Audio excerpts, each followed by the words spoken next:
आप सभी का स्वागत है Hindi novel story explainer channel पे, जहां मैजिक रोमांस सिस्टम की अनोखी स्टोरी सुनने के लिए मिलेंगे। चलिए कहानी की तरफ आगे बढ़ते हैं। स्टोरी पसंद आई तो लाइक और शेयर करना न भूलें। हमारे टेलीग्राम चैनल को ज्वाइन करने से आपको नई स्टोरीज और अपडेट्स मिलते रहेंगे। ज्वाइन करने के लिए लिंक पर क्लिक करें। अध्याय 792। जब बोलने वाले व्यक्ति ने ये देखा तो वह डर गया। हालांकि वह केवल अपनी तलवार को आने वाले हथेली के वार की ओर घुमा सकता था। टकराना। एक ही मुठभेड़ में विशेषज्ञ का हाथ फट गया और वह उड़ गया। ये थी एक सच्चे विशेषज्ञ की शक्ति। डुआन हुएएन वापस आ गया था। विशेषज्ञ का शरीर जमीन पर गिर गया और वहीं निढाल होकर पड़ा रहा। उसे उम्मीद नहीं थी कि डुआन हुएएन एक बिल्कुल अलग व्यक्ति बन गया होगा। हाथ कट जाने के दर्द ने आखिरकार उसे होश में ला दिया और वह चिल्ला उठा, तुमने वास्तव में अपनी ताकत वापस पाली है। डुआन हुएएन ने उपहास किया। बिंगो। जैसे ही उसने बोलना समाप्त किया, डुआन हुएएन का आभामंडल अचानक बढ़ गया। आज मैं तुम्हें दिखाऊंगा कि मैं उस समय कैसा था। उसके हाथ में तलवार हवा में नाच रही थी और तलवार की अनगिनत धारियां आकाश से उतरकर हर चीज पर बरस रही थीं। तलवार की क्यूई की ये धारियां शक्तिशाली हवा, बर्फ और आग से भरी हुई थीं। क्या डुआन हुएएन उस दिन ऐसा ही था? वह वास्तव में बहुत भयानक है। क्या उसका डेंटियन नष्ट नहीं हुआ? वे सब घबरा गए और कुछ तो डर के मारे भागने लगे। घायल विशेषज्ञ भी तुरंत वहां से निकलने के लिए एक गुप्त तकनीक का उपयोग करने के लिए तैयार हो गया। जाने की कोशिश कर रहे हो? क्या मैंने तुम्हें इजाजत दी थी? मर जाओ। डुआन हुएएन ने जोर से चिल्लाया। 100 तलवारें पहाड़ों और नदियों को हिला देती हैं। उसके हाथ में तलवार 1000 फीट तक फैल गई थी और उसने एक शक्तिशाली वार किया जिसने उसके सामने मौजूद हर चीज को निगल लिया। जहां भी तलवार की नीयत पहुंची, सब कुछ बिखर गया। इस समय डुआन हुएएन अजेय लग रहा था। ये तो साम्राज्यों का दमन था। सब लोग पीछे हट जाओ। डुआन हुएएन ने विशेषज्ञों की भीड़ पर बिजली की तरह जोरदार प्रहार किया, जिससे उन्हें सांस लेने का भी मौका नहीं मिला। ये दृश्य देखकर सभी लोग घबरा गए और हर तरफ चीख पुकार मच गई। हालांकि वे उसे रोकने के लिए कुछ नहीं कर सके। एक करुण क्रंदन के बीच जो विशेषज्ञ भागने वाला था, वह खूनी धुंध में बदल गया। इस समय डुआन हुएएन ने अपने रास्ते में आने वाली हर चीज को कुचल दिया। 1 सेकंड, 10 सेकंड, 20 सेकंड। खून की मोटी गंध लगातार बाहर आ रही थी और जब तक वह स्थिर होकर नीचे उतरा, तब तक उसके चारों ओर केवल मौत ही थी। उसके पैरों के नीचे की जमीन खून की नदी की तरह लग रही थी। किसने सोचा होगा कि मेडिकल भगवान संप्रदाय के संप्रदाय गुरु, जिनका डेंटियन अपंग हो गया था, के पास इतनी शक्ति होगी। कुछ गहरी सांस लेने के बाद डुआन हुएएन के चेहरे पर मुस्कान आ गई। मेडिकल गॉड संप्रदाय को अब और धमकाया नहीं जाएगा और न ही नीची नजर से देखा जाएगा। उन्होंने गहरी सांस ली और अर्जुन की ओर देखा। शिष्य कैसा रहा? अर्जुन पूरी तरह स्तब्ध रह गया। तपोवन आश्रम के पूर्वज से उन्हें पता चला कि उनके गुरु कभी कुनलुन पर्वत पर एक अत्यंत शक्तिशाली मार्शल आर्ट विशेषज्ञ थे। यदि उसका दानतियन नष्ट नहीं हुआ होता तो वह अब तक कुनलुन पर्वतों में शीर्ष विशेषज्ञों में से एक बन गया होता और मेडिकल भगवान संप्रदाय का पतन नहीं हुआ होता। हालांकि वह अभी भी अपने सामने के दृश्य से पूरी तरह स्तब्ध था। क्या यह अभी भी वही बुरा आदमी था जिसे वह जानता था? यह बहुत ज्यादा डरावना था। अपने चारों ओर बहती रक्त की नदी को देखकर अर्जुन ने सांस रोककर उत्तर दिया, गुरुजी, आप किस साधना क्षेत्र में पहुंच गए हैं? डुआन हुएएन ने अपनी तलवार से खून पोंछा और गर्व से कहा, शिष्य, मेरी साधना का स्तर मूल राजा क्षेत्र तक पहुंच गया है, लेकिन मेरी साधना और तलवार की तकनीक अभी भी पर्याप्त रूप से स्थिर नहीं है और मेरा शरीर अभी भी इस स्तर की शक्ति का उपयोग करने के लिए अभ्यस्त नहीं है। हालांकि मैं मूल राजा क्षेत्र में पहुंच गया हूं, लेकिन कुनलुन पर्वतों में कुछ लोगों की नज़र में मेरी साधना और शक्ति कुछ भी नहीं है। अगर मुझे वध के देवता और अन्य समान विशेषज्ञों का सामना करना पड़े तो मैं केवल उनसे लड़ पाऊंगा, लेकिन उन्हें मार नहीं पाऊंगा। अभी मैं कुछ अत्यंत शक्तिशाली आभाओं को अपने ऊपर केंद्रित होते हुए महसूस कर सकता हूं। अगर मैं गलत नहीं हूं तो उनमें से एक आभा वध के भगवान की है। सुरक्षित रहने के लिए चलो पहले कजनगक्सुआन पीक पर वापस चलते हैं। मैंने वहां कुछ छोड़ा है। उस चीज की मदद से मैं एक और स्तर आगे बढ़ पाऊंगा। पिछले कुछ सालों में भले ही मैं अपने डेंटियन का उपयोग नहीं कर सका और खेती नहीं कर सका, मैंने कुछ चीजों का अध्ययन किया। अधिक समय मिलने पर मैं मूल राजा क्षेत्र को पार करने में सक्षम हो जाऊंगा और मैं निश्चित रूप से उस समय जो हुआ उसका बदला लूंगा। अर्जुन की आंखें गंभीर थीं और उसने अपना सिर हिलाया। फिर वे दोनों तेजी से एक निश्चित दिशा में भाग गए। उन दोनों के जाने के 1 मिनट बाद 1 दर्जन से ज्यादा आकृतियां उस जगह पर उतरी जहां पहले गुफा हुआ करती थी। उनमें से एक था वध का देवता। जब उन्होंने खून की नदी देखी तो उनकी आंखें सिकुड़ गईं। यह अविश्वसनीय था। महामहिम, ये हमारे सभी लोग मर चुके हैं। क्या ये हो सकता है कि अरुण वास्तव में वध की भूमि के साथ युद्ध करना चाहता है? एक बूढ़े व्यक्ति ने ठंडे स्वर में पूछा। वध के देवता ने अपनी आंखें सिकोड़ लीं और उनकी दृष्टि अभूतपूर्व रूप से गंभीर थी। वह क्रोधित था, लेकिन उसने अपनी आंखें बंद कर लीं और अपने आसपास की हर चीज को महसूस किया। अचानक उसकी आंखें खुल गईं। उसके पैरों के तलवों से एक हिंसक आभा फैल गई। जमीन हिल गई। ये शितियान नहीं है, यह कोई और था। इसके अलावा ये व्यक्ति बेहद शक्तिशाली था और ये शितियान से भी अधिक शक्तिशाली हो सकता था। ये सुनकर बूढ़ा व्यक्ति दंग रह गया और उसकी आंखें चौड़ी हो गईं। क्या यह अफवाह सच हो सकती है कि अरुण किसी गुप्त परिवार से आया है? क्या ये व्यक्ति उन परिवारों में से एक है? महामहिम, क्या हमें उनका पीछा करने के लिए लोग भेजने चाहिए? वध के देवता ने अपनी मुट्ठियां कस लीं और अत्यंत गंभीर दिख रहे थे। इसकी कोई जरूरत नहीं है। हमें नहीं पता कि ऐसे कितने विशेषज्ञ हैं। अगर हम लोगों को भेजते भी हैं तो वे शायद मर जाएंगे। अभी सबसे महत्वपूर्ण बात ये शिटियन की असली पृष्ठभूमि का पता लगाना है। इसका सबसे बड़ा सुराग डुआन हुएन है। अरुण द्वारा डुआन हुएन को बचाने का मतलब है कि उसका मेडिकल गॉड संप्रदाय से कुछ लेना देना हो सकता है। अन्यथा सब कुछ समझ में नहीं आता। जो यान, किसी को दाव संप्रदाय में भेजो। मैंने सुना है कि दाव संप्रदाय मेडिकल गॉड संप्रदाय और ये शिटियन के सदस्यों का शिकार कर रहा है। अब हमें सहयोगियों की जरूरत है। बूढ़े आदमी का चेहरा थोड़ा अजीब हो गया। आखिरकार वध के देवता ने पहले भी सहयोगियों की तलाश की थी। हालांकि इस बार उसने ये शितियान के कारण समझौता किया। हाँ महामहिम, मैं अब दाव संप्रदाय में जाऊंगा। वध के देवता ने कुछ सोचा और अपने शब्द बदल दिए। भूल जाओ। इस बार मैंने वर्षों में जो नींव बनाई थी वह नष्ट हो गई है। अब मुझे वध की भूमि में रहने की कोई आवश्यकता नहीं है। फिर ये लाशें, बहुत सारा कचरा, वे मर गए तो ऐसा ही हो। चलो चलें। वध के देवता का चेहरा द्वेष से भरा हुआ था। वह पहले कभी किसी एक व्यक्ति के कारण इतनी दयनीय स्थिति में नहीं पड़ा था। चाहे कोई भी कीमत क्यों न हो, वह ये शितियान की जान ले लेगा। जल्द ही सभी लोग चले गए और पीछे केवल खून की नदी रह गई। अध्याय 793। वध के देवता और अन्य लोगों के गायब हो जाने के बाद दो सुंदर आकृतियां चुपचाप प्रकट हुईं। ये ईशा और जीहे थे। जब ईशा ने खून की नदी देखी तो उसके चेहरे पर अचानक से परिवर्तन आ गया और उसका शरीर हल्का सा कांप उठा। ये वही जगह थी जहां वह अर्जुन से पहले मिल चुकी थी। यहाँ जीवन के कोई लक्षण नहीं थे। क्या ऐसा हो सकता है कि वह व्यक्ति दुर्भाग्यवश यहीं मर गया हो? वह अभी कुछ देर पहले ही यहाँ से गई थी। ऐसा क्यों हुआ? क्या अर्जुन ने किसी को अपमानित किया? क्या ऐसा हो सकता है कि दादी हुआ ने अपना मन बदल लिया हो? ऐसा तो हो ही नहीं सकता। आखिर दोनों ने ही उसके रक्त तत्व की शपथ ली थी। बहन सिकिंग, क्या वह बदमाश? वह नहीं करेगा, ईशा ने अचानक दृढ़ता से कहा। हालांकि इस समय जो कुछ भी हो रहा था वह अर्जुन के लिए अच्छा संकेत नहीं था, लेकिन उनका मानना था कि अर्जुन ऐसा व्यक्ति नहीं था जो इतनी आसानी से मर जाएगा।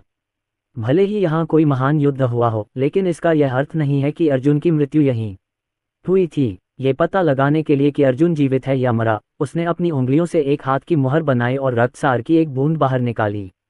रक्तसार खिले हुए बेर के फूल की तरह उसकी आंखों के सामने तैरने लगा। अचानक उसके दिमाग में एक धुंधली छवि उभरी। वह ठीक से नहीं देख पाई कि क्या हुआ था। आखिरकार यहाँ लड़ने वाले विशेषज्ञों की ताकत उससे कहीं ज्यादा थी। हालांकि एक बात निश्चित थी, अर्जुन अभी जीवित था और वह पहले ही जा चुका था। ईशा को ऐसा लगा जैसे उसके दिल से पत्थर उतर गया हो। हालांकि उसे नहीं पता था कि अर्जुन की मदद किसने की थी। इस व्यक्ति ने अर्जुन की मदद क्यों की? उसने इन सभी लोगों को क्यों मारा? क्या ऐसा हो सकता है कि बिजली गिरने की घटना इसी व्यक्ति के कारण शुरू हुई हो? ये शैतान नहीं। यद्यपि छवि धुंधली थी, फिर भी वह एक बूढ़ा आदमी लग रहा था। ऐसा कहा गया कि ये शैतान की प्रतिभा और क्षमता उसके समान थी, इसलिए वह स्वाभाविक रूप से बूढ़ा व्यक्ति नहीं हो सकता था। अर्जुन की शक्ति में परिवर्तन संभवतः इस रहस्यमय वृद्ध व्यक्ति से संबंधित था। ऐसा लग रहा था कि अब सब कुछ सिर्फ तब तक ही रुकेगा जब तक वह अर्जुन को फिर से नहीं देख लेती, जो कि जल्द या बाद में होना ही था। आखिरकार अर्जुन का दादी हुआ के साथ समझौता हो चुका था। अर्जुन निश्चित रूप से जीनियस प्रतियोगिता में भाग लेगा और प्रतियोगिता की तारीख ज्यादा दूर नहीं है। वह काफी उत्सुक थी। अर्जुन को इतना आत्मविश्वास कहाँ से मिला कि उसने दादी हुआ को चुनौती देने की हिम्मत की। क्या वह वाकई उन 3 चालों का सामना कर पाएगा? वह स्पष्ट रूप से एक पारलौकिक क्षेत्र का साधक था, फिर भी वह ऐसे विशेषज्ञ से नहीं डरता था जो उससे कई साधना क्षेत्र ऊपर था। आमतौर पर इस तरह का व्यक्ति या तो पागल होता था या फिर प्रतिभाशाली। उसे उम्मीद थी कि अर्जुन ही वह होगा और प्रतियोगिता के दौरान वह उसे सुखद आश्चर्य देगा। अंत में उसने इस मामले पर ज्यादा ध्यान न देने का फैसला किया और जीहे की ओर देखते हुए कहा, चलो जी परिवार के पास वापस चलते हैं। जीहे दंग रह गई। उसने अपनी आंखें चौड़ी की और उत्सुकता से पूछा, बहन सिक्विंग, क्या हम ये शिटियन की तलाश नहीं कर रहे हैं? ईशा ने अपना सिर हिलाया। अरुण यहाँ नहीं होगा, वह बहुत समय पहले चला गया है, इसलिए अगर हम उसे ढूंढते रहेंगे तो ये समय की बर्बादी होगी। हमें कुछ दिनों में जाकर उस मामले की तैयारी करनी चाहिए। ऐसा लगता है कि ये शिटियन से मिलना मेरी किस्मत में लिखा है। अचानक जीहे को कुछ याद आया और उसने मजाक में कहा, बहन सिकिंग, मैंने सुना है कि अरुणेस हमारी ही उम्र का है। क्या आपको लगता है कि वह कुछ दिनों में प्रतियोगिता में भाग लेगा? ईशा ने आंखें सिकोड़ते हुए कहा, मुझे उम्मीद है कि वह ऐसा करेगा, लेकिन ऐसा लगता है कि यह व्यक्ति अपनी पहचान उजागर करना पसंद नहीं करता है। आधे दिन बाद अर्जुन और डुआन हुआए तपोवन आश्रम लौट आए। स्वाभाविक रूप से तपोवन आश्रम के कुलपति ने सबसे पहले उनका स्वागत किया। श्री अर्जुन, संप्रदाय गुरु डुआन, कुलपति ने उनका आदरपूर्वक अभिवादन किया। डुआन हुआए दंग रह गया। वह जानता था कि कुलपति कितना घमंडी था, तो अचानक उसके रवैये में क्या बदलाव आया। भले ही अर्जुन ये शिटियन था, फिर भी ऐसा करने की कोई जरूरत नहीं थी।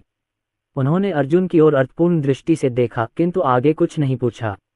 अर्जुन अपनी नश्वर जड़ों और साधना चुनौतियों के बावजूद अपने वर्तमान स्तर तक पहुंचने और अपने दानतीयन की मरम्मत करने में सक्षम था, इसलिए उसके इस शिष्य के पास निश्चित रूप से कुछ रहस्य थे। हालांकि वह उनमें दखल नहीं देता था। यह उसका सिद्धांत था। क्या पिछले कुछ दिनों में मेरे माता पिता को कुछ हुआ है? अर्जुन ने पूछा। मुखिया ने अपना सिर हिलाया। चिंता मत करो मिस्टर अर्जुन, वे दोनों सुरक्षित हैं। हालांकि वे हाल ही में साधना पर बहुत ध्यान केंद्रित कर रहे हैं और मैंने उनके कमरे में अक्सर सफलता की आभा महसूस की है। अर्जुन को स्वाभाविक रूप से पता था कि उसके माता पिता ऐसे क्यों थे। उसके पिता और माँ ने कुनलुन पर्वत के मल्होत्रा परिवार के पास जाने के लिए खुद को तैयार करने के लिए खुद को साधना पर केंद्रित कर लिया था। आखिरकार उसके दादा और दादी की मौत मल्होत्रा परिवार के मुखिया से जुड़ी थी और उसके माता पिता बदला लेना चाहते थे। वे एक ही आकाश के नीचे नहीं रह सकते थे। चाहे जो भी हो, कुछ ऋण तो स्वाभाविक रूप से चुकाने ही थे। हालांकि उन्हें नहीं पता था कि मल्होत्रा परिवार वास्तव में कहाँ रहता है, और न ही उन्हें पता था उसके दादाजी ने उसके लिए अपने पुराने दोस्त को खोजने के लिए कुछ सुराग छोड़े थे। हालांकि उनकी एकमात्र मुलाकात बहुत जल्दी खत्म हो गई और कुछ सवाल ऐसे थे जिन्हें पूछने का समय अर्जुन के पास भी नहीं था। अब कोई नहीं जानता था कि कमर पर लौकी बांधे वह बूढ़ा आदमी कहाँ है। उसे ढूंढकर ही मल्होत्रा परिवार के बारे में और जानकारी मिल सकती थी। क्या आपके पास अभी भी वह चीज़ है जो मैंने तपोवन आश्रम में छोड़ी थी? डुआन हुआए ने अचानक थोड़ा चिंतित होकर पूछा। हाँ, कुलपति ने सिर हिलाया और कहा, संप्रदाय गुरु डुआन, कृपया मेरे पीछे आएं। जब से आप जेड ग्रीन पर्वत पर गए हैं, मैं इसे आपके लिए सुरक्षित रख रहा हूँ। शिष्य, मैं थोड़ी देर में वापस आ जाऊंगा। आप घायल हैं तो आप थोड़ी देर आराम क्यों नहीं करते? डुआन हुआए ने कहा। ठीक है। अर्जुन ने कई दिनों से स्नान नहीं किया था। अब वह बस गर्म पानी से नहाना और सोना चाहता था। अपने कमरे में वापस आकर अर्जुन ने अपने कपड़े उतारे और बाथटब में लेट गया। उसने अपनी आंखें बंद कर लीं और आराम करने लगा। यही वह जीवन था जो वह चाहता था। अचानक उसे कुछ नजर आया। उसने अपनी आंखें खोली और अपना दाहिना हाथ पानी से बाहर निकाला। ड्रैगन स्लेयर हेवन स्वॉर्ड, आओ। उसके हाथ में तुरंत एक तलवार आ गई और बाथटब का पानी लहरों की तरह उछलकर बाहर बहने लगा। अर्जुन ने पलटकर अपनी तलवार की नोक एक निश्चित दिशा में घुमाई। उसकी हत्या करने की मंशा बहुत प्रबल थी। उसे एहसास हुआ कि कमरे में कोई और भी था। इस समय एक युवती उस दिशा में खड़ी थी जिस ओर तलवार इशारा कर रही थी और दिलचस्पी से उसकी ओर देख रही थी। महिला ने एक लंबी लाल पोशाक पहन रखी थी जिसके चौड़े किनारे पर फीनिक्स पैटर्न की कढ़ाई की गई थी और उसकी गोरी भुजाएं बैंगनी रेशम से ढकी हुई थीं। उसकी कमर पर एक लाल तलवार भी थी। उसके लंबे काले बाल थे जो उसके चलने पर हल्के हल्के उड़ते थे और उसका चेहरा भी सुंदर था। उसकी भौहों के बीच एक चमकीला पैटर्न था जो किसी प्राचीन रून जैसा लग रहा था। इस समय उसकी आत्मा को झकझोर देने वाली आंखें बाथटब में अर्जुन को उत्सुकता से घूर रही थीं। अर्जुन को अचानक एहसास हुआ कि वह इस महिला के साधना स्तर को बिल्कुल भी महसूस नहीं कर सकता था, जिसका मतलब था कि उसका साधना स्तर उससे कहीं अधिक था।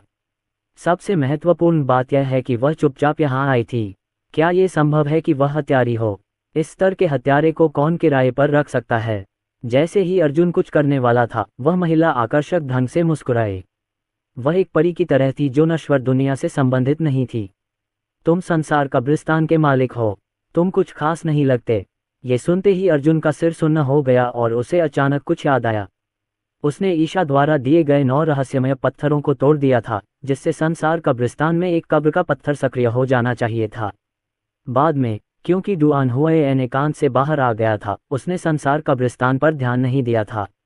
क्या यह महिला उस कब्र के पत्थर की मालिक थी जिसे सक्रिय किया गया था? क्या प्राचीन शक्तिशाली विशेषज्ञ हजारों वर्षों से जीवित रहे बूढ़े व्यक्ति नहीं थे? उनके बीच एक सुंदर महिला क्यों थी? अध्याय 794। इस समय अर्जुन असमंजस में था, लेकिन उससे भी महत्वपूर्ण बात यह थी कि वह बाथटब में नग्न अवस्था में लेटा हुआ था। एक बार जब वह खड़ा हो जाता तो उसके सामने खड़ी महिला को सब कुछ दिखाई देने लगता। अगर वह कोई प्राचीन महान विशेषज्ञ भी थी, तो उसे इतनी आसानी से ऐसा नहीं कहना चाहिए था। उसे कम से कम पहले पूछ तो लेना चाहिए था, आप वास्तव में कौन हैं? जब लाल वस्त्रधारी महिला ने यह सुना तो उसकी आंखों में मुस्कान आ गई और वह धीरे धीरे अर्जुन की ओर बढ़ी। अंततः वह बाथटब के सामने रुकी और थोड़ा आगे झुककर बाथटब के किनारे पर बैठ गई। तुमने मेरी समाधि का पत्थर सक्रिय कर दिया, फिर भी मुझसे पूछ रहे हो कि मैं कौन हूँ? दुर्भाग्य से आपके और संसार कब्रिस्तान मास्टर के बीच का अंतर जो मैंने सोचा था वह बहुत बड़ा है। एकमात्र पारलौकिक क्षेत्र साधक के पास 100 शक्तिशाली विशेषज्ञों को आदेश देने की क्या योग्यता है? जैसे ही उसने बोलना समाप्त किया, उसने अपनी कमर पर बंधी तलवार निकाल ली। प्रकाश टिमटिमाया और सच्ची क्यूई ने डराने वाली लहरें पैदा कीं। तलवार तो नहीं हिली, लेकिन उससे निकली शक्तिशाली तलवार की क्यूई से पूरी जमीन कांपने लगी। उसकी ठंडी हत्या की मंशा जारी थी। भाड़ में जाओ। क्या ये हो सकता है कि लाल रंग की यह महिला उसे मारने की योजना बना रही थी? अर्जुन ने अब कोई हिचकिचाहट नहीं दिखाई और ड्रैगन स्लेयर हेवन स्वॉर्ड से अपना आक्रमण शुरू कर दिया। डिंग! एक तीखी आवाज गूंजी और बाथटब के टूटने से हर जगह पानी फैल गया। एक शक्तिशाली प्रतिक्षेप बल ने ड्रैगन स्लेयर हेवन स्वॉर्ड को उड़ा दिया और वह दीवार में धंस गया, जो तुरंत ही ढह गई। उसी समय अर्जुन दौड़कर बाहर आया और एक तौलिया उठाकर अपने शरीर पर लपेट लिया। जैसे ही वह जमीन पर उतरा, उसने कुछ कदम पीछे खींचे तथा बड़ी मुश्किल से अपने शरीर को स्थिर किया। वह स्पष्ट रूप से महसूस कर सकता था कि इस महिला की तलवार के आकस्मिक प्रहार से उसके आंतरिक अंगों को जबरदस्त झटका लगा था। यदि उसने सचमुच अपनी पूरी ताकत लगा दी होती तो वह तुरंत मर जाता। लाल वस्त्रधारी महिला ने अर्जुन की ओर देखा और तलवार वापस कमर पर रख ली। उसने शांति से कहा, बुरा नहीं है। अगर किसी साधारण व्यक्ति को वह वार लगता तो उसका हाथ फट जाता, लेकिन तुम बच गए। कम से कम इसका मतलब ये तो है कि तुम इतने कमजोर नहीं हो। लेकिन चिंता मत करो, मैं स्वाभाविक रूप से तुम्हें नहीं मारूंगा। कचरे के टुकड़े से निपटना समय की बर्बादी है। अर्जुन की आंखें ठंडी हो गईं। उसे समझ नहीं आ रहा था कि यह महिला इतनी घमंडी क्यों हो रही है। अगर उसने 9 रहस्यमयी पत्थर नहीं तोड़े होते तो यह महिला अभी भी अपनी कब्र के अंदर फंसी होती। अर्जुन को इसकी परवाह नहीं थी। वह एक कदम आगे बढ़ा और ठंडे स्वर में बोला, चूंकि तुम जानते हो कि मैं संसार कब्रिस्तान का स्वामी हूँ, इसलिए तुम्हें यह भी पता होना चाहिए कि मैं ही तुम्हारी एकमात्र उम्मीद हूँ। धर्मेंद्र पहले ही उन मामलों के बारे में सुराग ढूंढने चला गया है जो उस समय हुए थे। क्या तुम समझ रहे हो? लाल वस्त्रधारी महिला ने जब ये सुना तो उसकी आंखों में आश्चर्य की एक झलक उभरी। उसकी नज़र में ज्यादातर जूनियर उसके प्रति बहुत सम्मानपूर्ण व्यवहार करते होंगे, लेकिन उसके सामने वाले व्यक्ति में जरा भी डर नहीं दिखा। सिर्फ इसलिए कि दूसरे लोग तुम्हें स्वीकार करते हैं, इसका मतलब यह नहीं है कि मुझे, मोर्निंग को भी तुम्हें स्वीकार करना होगा। उस समय तुम्हारे मल्होत्रा परिवार के पूर्वज सिर्फ मेरे सेवक बनने के योग्य थे। अर्जुन ने नाक भान सिकोड़ी। वह तब की बात है और यह अब की बात है। तुम्हें पहले अपनी वर्तमान स्थिति को समझना चाहिए। संसार कब्रिस्तान पर मेरा नियंत्रण है, इसलिए तुम्हें नष्ट करना मेरे लिए आसान है। अर्जुन को इस महान विशेषज्ञ की पृष्ठभूमि की परवाह नहीं थी। स्वाभाविक रूप से वह इस तरह के रवैये को बर्दाश्त नहीं करेगा। आप, मोर्निंग के चेहरे पर ठंडक छा गई। उसने अपनी पतली उंगलियां फैलाईं और आसपास का तापमान अचानक गिर गया। उसके हाथ में तुरंत एक बर्फ की तलवार बन गई। क्या तुम सचमुच सोचते हो कि मैं तुम्हें मारने की हिम्मत नहीं करूंगा? बर्फ की तलवार अचानक बिजली की गति से हवा में सीटी बजाती हुई निकली। जैसे ही वह अर्जुन के पास पहुंचने वाला था, अर्जुन की जेब में रखा काला पत्थर उड़कर बाहर आ गया और एक अवरोध बन गया। ऐसा लग रहा था जैसे बर्फ की तलवार किसी अदृश्य शक्ति द्वारा रोक ली गई हो और टुकड़ों में बिखर गई हो। जब मोनिंग ने यह दृश्य देखा तो उसकी आंखें सिकुड़ गईं और वह थोड़ी डरी हुई लग रही थी। उसे कुछ एहसास हुआ और वह गायब होने ही वाली थी कि तभी काला पत्थर उसके सामने से उड़ता हुआ आया। प्राचीन रून बने और उस पर दबाव डाला। जब प्राचीन रून मोनिंग के माथे पर उतरे तो उसके चेहरे पर दर्द के निशान दिखाई दिए और उसके शरीर से निकलने वाली आभा पूरी तरह से दब गई। शिष्य, अंदर आइए, वैद्यनाथ की आवाज़ संसार कब्रिस्तान से गूंजी। कुछ सेकंड बाद अर्जुन और मोनिंग जहां थे वहां से गायब हो गए और संसार कब्रिस्तान में फिर से प्रकट हुए। टकराना। चूंकि वह काले पत्थर से बंधी हुई थी, इसलिए मोनिंग अपनी ताकत का इस्तेमाल नहीं कर पाई। वह जमीन पर गिर पड़ी, थोड़ी दुखी दिख रही थी।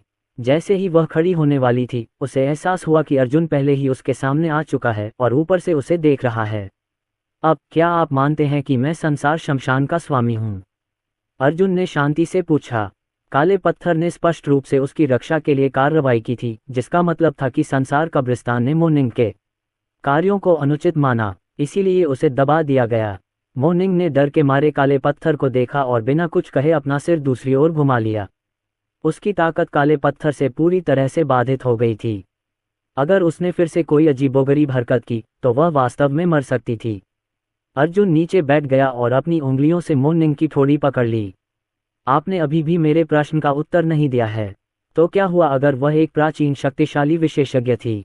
वह संसार कब्रिस्तान का स्वामी था। मोनिंग ने अर्जुन को गुस्से से घूरते हुए कहा, ठीक है, मैं करता हूँ। ठीक है। तभी अर्जुन खड़ा हुआ और मोनिंग को नजरअंदाज करते हुए वैद्यनाथ की ओर चल पड़ा। गुरुजी, क्या यह महिला वास्तव में आपकी ही तरह है? मुझे उससे वही आभा क्यों नहीं महसूस होती जो मुझे आपसे महसूस होती है? वैद्यनाथ ने मोनिंग की ओर देखा, जो पहले ही खड़े हो चुके थे, और समझाया, संसार कब्रिस्तान में इस लड़की की उपस्थिति वास्तव में एक दुर्घटना थी। दुर्घटना? अर्जुन स्तब्ध रह गया। हाँ, वैद्यनाथ ने सिर हिलाया और कहा, उस समय वह केवल संयोगवश उस मामले में शामिल थी। अपनी ताकत के साथ वह वास्तव में संसार कब्रिस्तान में प्रवेश करने के योग्य नहीं थी। बेशक ये केवल संसार कब्रिस्तान के मानकों के अनुसार है। 9 रहस्यमय पत्थर की ऊर्जा ने उसकी कब्र को सक्रिय करने में कामयाबी हासिल की। हालांकि अपनी ताकत के साथ वह यहाँ कई समस्याओं को हल करने में आपकी मदद कर सकती है। जहाँ तक उससे सीखने की बात है तो इसके बारे में सोचना भी मत। वह कुनलुन पर्वतों में एक प्राचीन महिला केवल संप्रदाय से है और उसकी मार्शल और साधना तकनीकें दोनों महिलाओं के लिए हैं। यदि आप उनका अभ्यास करते हैं तो आप संभवतः साधना विचलन से पीड़ित होंगे और पागल हो जाएंगे। उसका स्वभाव बुरा नहीं है। संसार कब्रिस्तान में प्रवेश करने से पहले वह तुमसे ज्यादा बड़ी नहीं थी, इसलिए वह स्वाभाविक रूप से तुम्हें नीची नज़र से देखती थी। यदि भविष्य में आप किसी खतरे में पड़ते हैं तो जब तक कि वह कुनलुन पर्वतों से आया कोई उच्च कोटि का शक्तिशाली विशेषज्ञ न हो, वह आपको इससे निपटने में मदद करने के लिए पूरी तरह से योग्य है। बेशक चूंकि आप प्रतिभा प्रतियोगिता में भाग लेने के लिए मेडिकल भगवान संप्रदाय का प्रतिनिधित्व कर रहे हैं, इसलिए आप सिर्फ दूसरों पर निर्भर नहीं रह सकते। आपको मेडिकल दाव की साधना भी शुरू कर देनी चाहिए। अगले कुछ दिनों में आप स्वाभाविक रूप से समझ जाएंगे कि चिकित्सा के मार्ग का इतना सम्मान क्यों किया जाता है। अध्याय 795। ये सुनकर अर्जुन की सांसें तेज हो गईं और उसने बार बार सिर हिलाया। इसके बाद वैद्यनाथ ने भावशून्यता से मोनिंग की ओर देखा, फिर मुड़कर एक निश्चित दिशा में चल दिए। अर्जुन उसके पीछे गया। वैद्यनाथ कुछ कदम चलने के बाद अचानक कुछ सोचकर रुक गए। उन्होंने हल्के से कहा, चाहे आपकी पृष्ठभूमि कितनी भी खास क्यों न हो, चूंकि आप संसार कब्रिस्तान का हिस्सा बन चुके हैं, इसलिए आपको कब्र के मालिक की मदद करनी चाहिए। मैं आपसे ईमानदारी से पूछता हूँ, क्या आप ऐसा कर सकते हैं? ये स्पष्ट था कि यह वाक्य मोनिंग के लिए था। अगर तुम मना कर दोगे तो कोई बात नहीं, लेकिन मैं तुम्हारे शरीर में बची हुई शक्ति को मिटा दूंगा और तुम्हारी चेतना गायब हो जाएगी। भविष्य में तुम्हारे वास्तविक शरीर का क्या होगा, इसका हमसे कोई लेना देना नहीं है। ये वास्तव में एक धमकी थी। मोनिंग की आंखें चौड़ी हो गईं। वह अच्छी तरह जानती थी कि उसकी और वैद्यनाथ की ताकत में अभी भी अंतर है। यदि दूसरा पक्ष कार्रवाई करता है तो वह अधिक से अधिक उसे अपने साथ नीचे ले जाने में ही सक्षम होगी। उसके सामने जो रखा गया था वह कोई विकल्प ही नहीं था। काफी देर तक हिचकिचाने के बाद मोनिंग ने आखिरकार कहा, सीनियर लिन, मैं समझ गया। अभी जो हुआ वह दोबारा नहीं होगा। मेरा कोई बुरा इरादा नहीं है।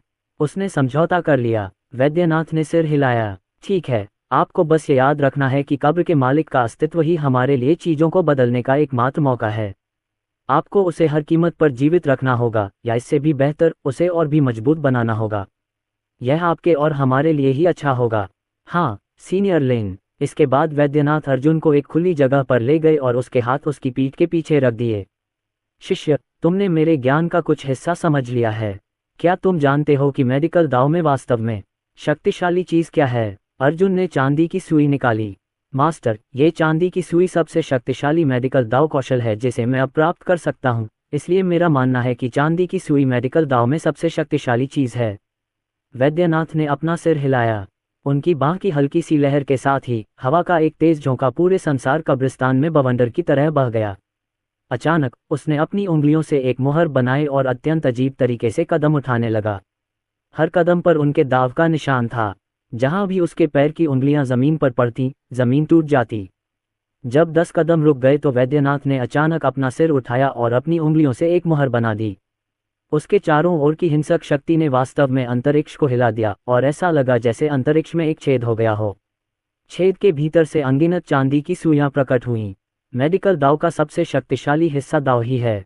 दाव का मूल शक्ति उधार लेना है। स्वर्ग और पृथ्वी की शक्ति उधार लेना, दूसरों की शक्ति उधार लेना।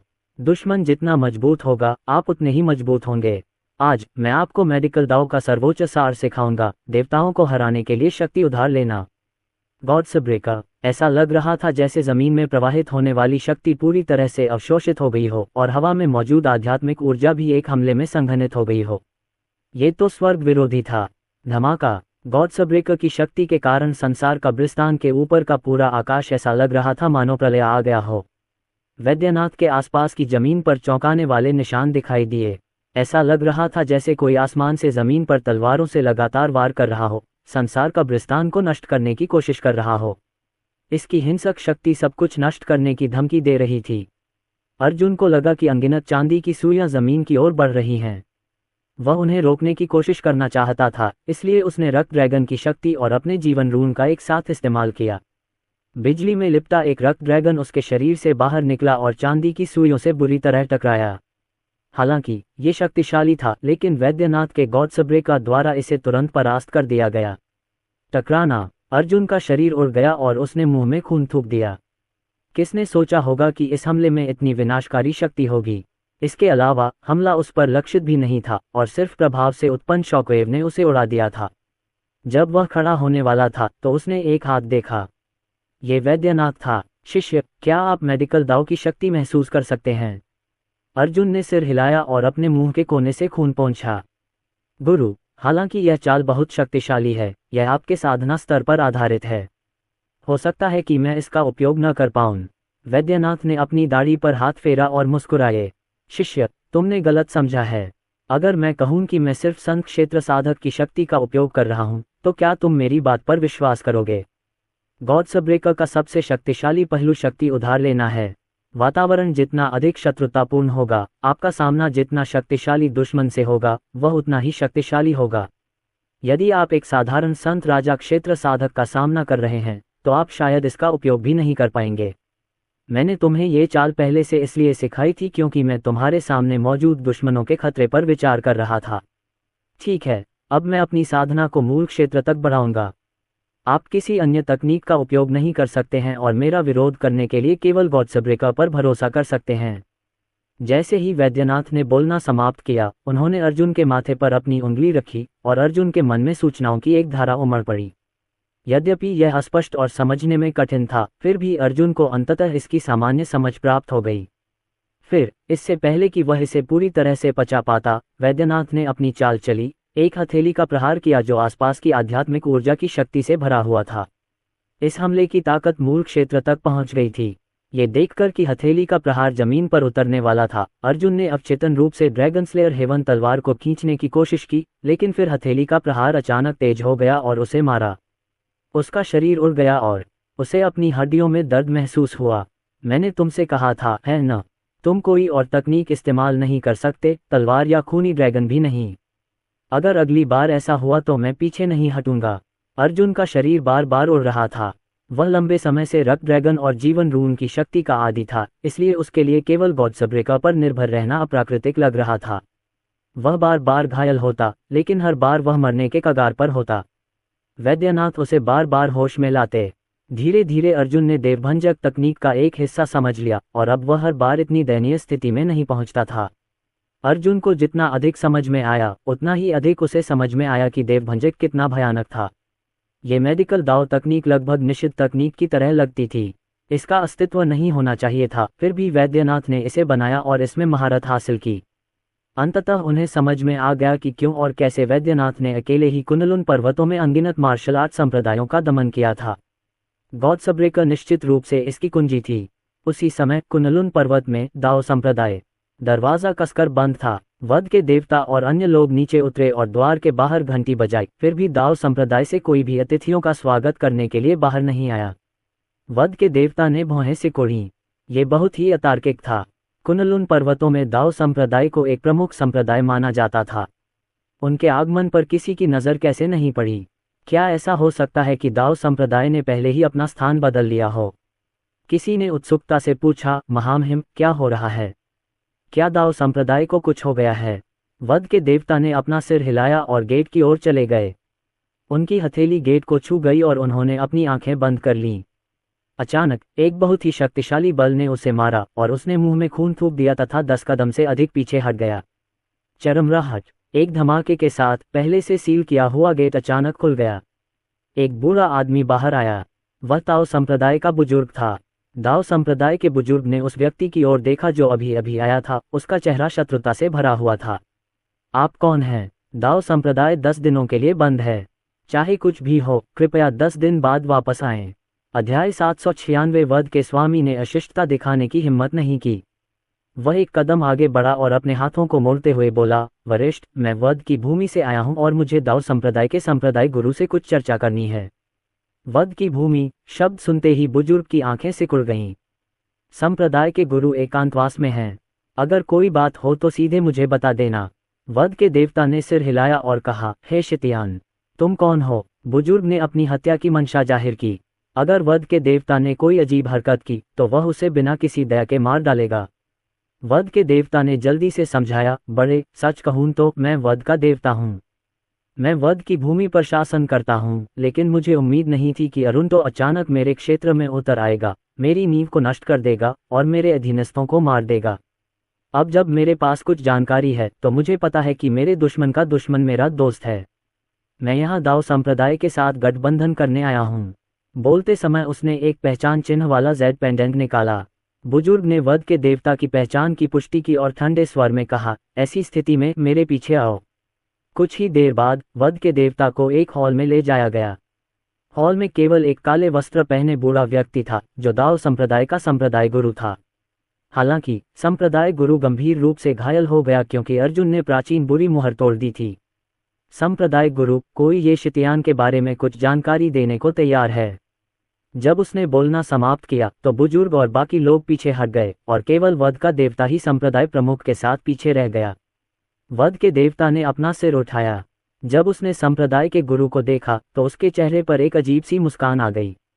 उसने कभी उम्मीद नहीं की थी कि दाओ संप्रदाय के प्रतिष्ठित संप्रदाय गुरु वास्तव में घायल हो जाएंगे। इसके अलावा ऐसा लग रहा था कि यह चोट हाल ही में लगी थी। मुझे सब कुछ बताओ। मैं वध की भूमि में अरंडिड के बारे में सब कुछ जानना चाहता हूँ। यदि आप कुछ भी छिपाते हैं तो मैं व्यक्तिगत रूप से आपको दबा दूंगा। जहाँ तक सहयोगी होने की बात है तो आप योग्य नहीं हैं। एक बुरी और ठंडी आवाज़ पूरे हॉल में गूंज उठी। वध के देवता स्तब्ध रह गए और उनका चेहरा थोड़ा बदसूरत हो गया। हालांकि वह अपने और संप्रदाय के गुरु के बीच का अंतर जानते थे, इसलिए उन्होंने संप्रदाय के गुरु को इस दौरान हुई हर बात बता दी। उन्होंने असामान्य घटना या इस तथ्य के बारे में जानकारी को खारिज नहीं किया कि गुफा में उनकी सेनाएं नष्ट हो गई थीं। ये सुनकर दाओ संप्रदाय के संप्रदाय गुरु को कुछ समझ में आया और उसके दिल में संदेह स्पष्ट हो गया। वह अचानक उठ खड़ा हुआ और एक कदम आगे बढ़ा और उसका चेहरा चमक उठा। उसने वध के देवता की गर्दन पकड़ ली और ऊर्जा की हिंसक लहरें बाहर निकल आईं। क्या तुम्हें यकीन है कि तुमने कोई गलती नहीं की? 10 घंटे से ज्यादा समय पहले एक मूल राजा क्षेत्र विशेषज्ञ ये शिटियन के पास से टूट कर आया था। क्या तुम्हें यकीन है? मुझे यकीन है। सर, अब हमारे पास एकमात्र सुराग मेडिकल गॉड संप्रदाय से डुआन हुएन है। अरुण ने उसे क्यों बचाया, इसका कोई कारण अवश्य होगा। डुआन हुएन को ढूंढना अरुण और उस विशेषज्ञ का पता लगाने के बराबर है। वध के देवता को समझ में नहीं आ रहा था कि ताओ संप्रदाय के संप्रदाय गुरु की ऐसी प्रतिक्रिया क्यों होगी। हालांकि वह केवल सच ही बता सकता था। टकराना। इससे पहले कि वह अपनी बात पूरी कर पाता, उसे संप्रदाय के गुरु ने निर्दयतापूर्वक बाहर निकाल दिया। इस समय संप्रदाय गुरु अंतहीन क्रोध में डूबा हुआ था। उसकी हत्या की मंशा उमड़ पड़ी और उसकी आंखें लाल हो गईं। उसने अपनी मुट्ठियां भींच ली और ठंडे स्वर में कहा, वह मूल राजा क्षेत्र विशेषज्ञ डुआन हुएन है। मेरे शरीर पर लगी चोटें उन 2 जानवरों की वजह से हैं। क्या? वध का देवता पूरी तरह से स्तब्ध था। वरिष्ठ, क्या आपको यकीन है कि आपने कोई गलती नहीं की? डुआन हुएन की ताकत। टकराना। वध के देवता को कुछ कदम पीछे हटना पड़ा। जब उसने संप्रदाय के गुरु की ठंडी निगाह देखी तो वह डर गया। संप्रदाय गुरु झूठ नहीं बोल रहा था। डुआन हुएन ने वास्तव में अपनी ताकत वापस पा ली थी। ये कैसे संभव हुआ? मैंने सुना है कि आप यहाँ गठबंधन की तलाश में हैं, है ना? अचानक संप्रदाय गुरु फिर से बोले। वध के देवता को लगा कि कुछ गड़बड़ है, लेकिन फिर भी उन्होंने जवाब दिया, हाँ वरिष्ठ। ठीक है। संप्रदाय के गुरु ने फिर वध के भगवान के पास जाकर अपने हाथ उसकी पीठ के पीछे रख दिए। आपके लिए दाओ संप्रदाय का सहयोगी बनना बहुत आसान है। आपको बस मेरे लिए काम करना है। यदि आप काफ़ी वफादार हैं तो अरुण और डुआन हुएन बिना किसी संदेह के मर जाएंगे। मैं आपसे पूछना चाहता हूँ, यदि आप ये शैतान पर विचार नहीं करते हैं तो आप वर्तमान डुआन हुएन को हराने में कितने आश्वस्त हैं? 70%। वध के भगवान ने कुछ सेकंड के लिए हिचकिचाहट के बाद उत्तर दिया। आखिरकार डुआन हुएन की मार्शल आर्ट की क्षमता उस समय बहुत चौंकाने वाली थी। भले ही डुआन हुएन ने दशकों तक साधना नहीं की हो, लेकिन उसे कम करके नहीं आंका जाना चाहिए। संप्रदाय के गुरु ने ठंडे स्वर में कहा, 70% काफ़ी नहीं है, मुझे 100% चाहिए। वरिष्ठ, भले ही मैं डुआन हुएन को हरा सकता हूँ, लेकिन ये शैतान का क्या? अरुण शायद और भी ज्यादा खतरनाक हो सकता है। वध के देवता ने अपनी चिंताएं व्यक्त की। संप्रदाय के गुरु ने उपहास किया और ताली बजाए।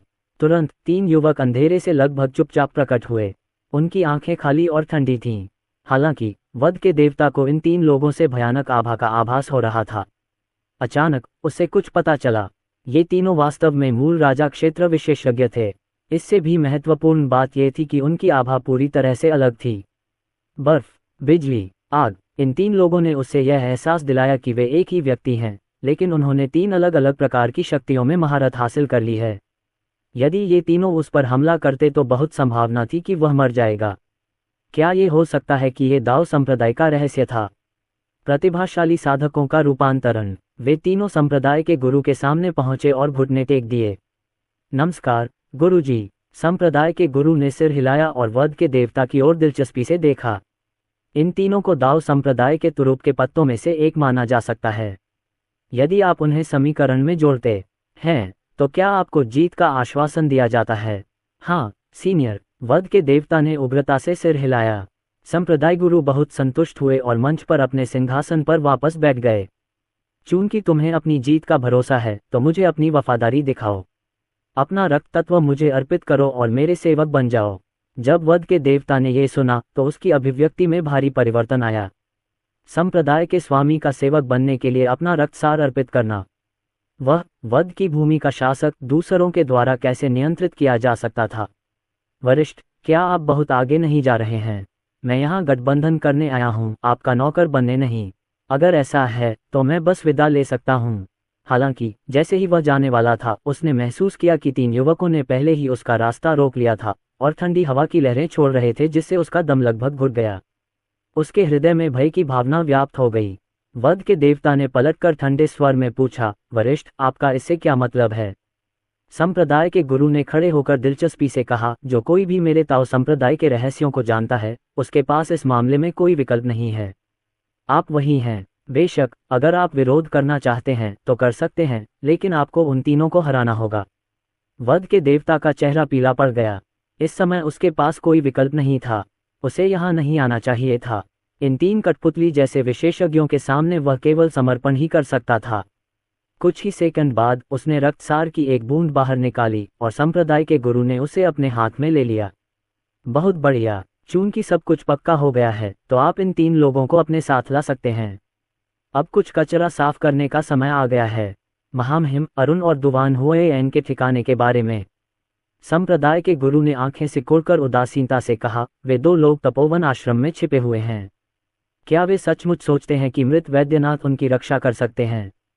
हास्यास्पद। अध्याय 797। तुम्हारे आने से पहले मैंने दुआन हुएन के ठिकाने का पता लगाने के लिए एक तकनीक का इस्तेमाल किया था। तो क्या हुआ अगर अरुण ने दुआन पर लगाई गई मेरी प्राचीन बुरी मुहर तोड़ दी हुई का डेंटियन? वह नहीं जानता कि सील टूटने के बाद भी कुछ ऊर्जा बची रहती है जो एक दिन तक चल सकती है। यह ऊर्जा मेरे लिए वह सब करने के लिए पर्याप्त है जो मुझे चाहिए।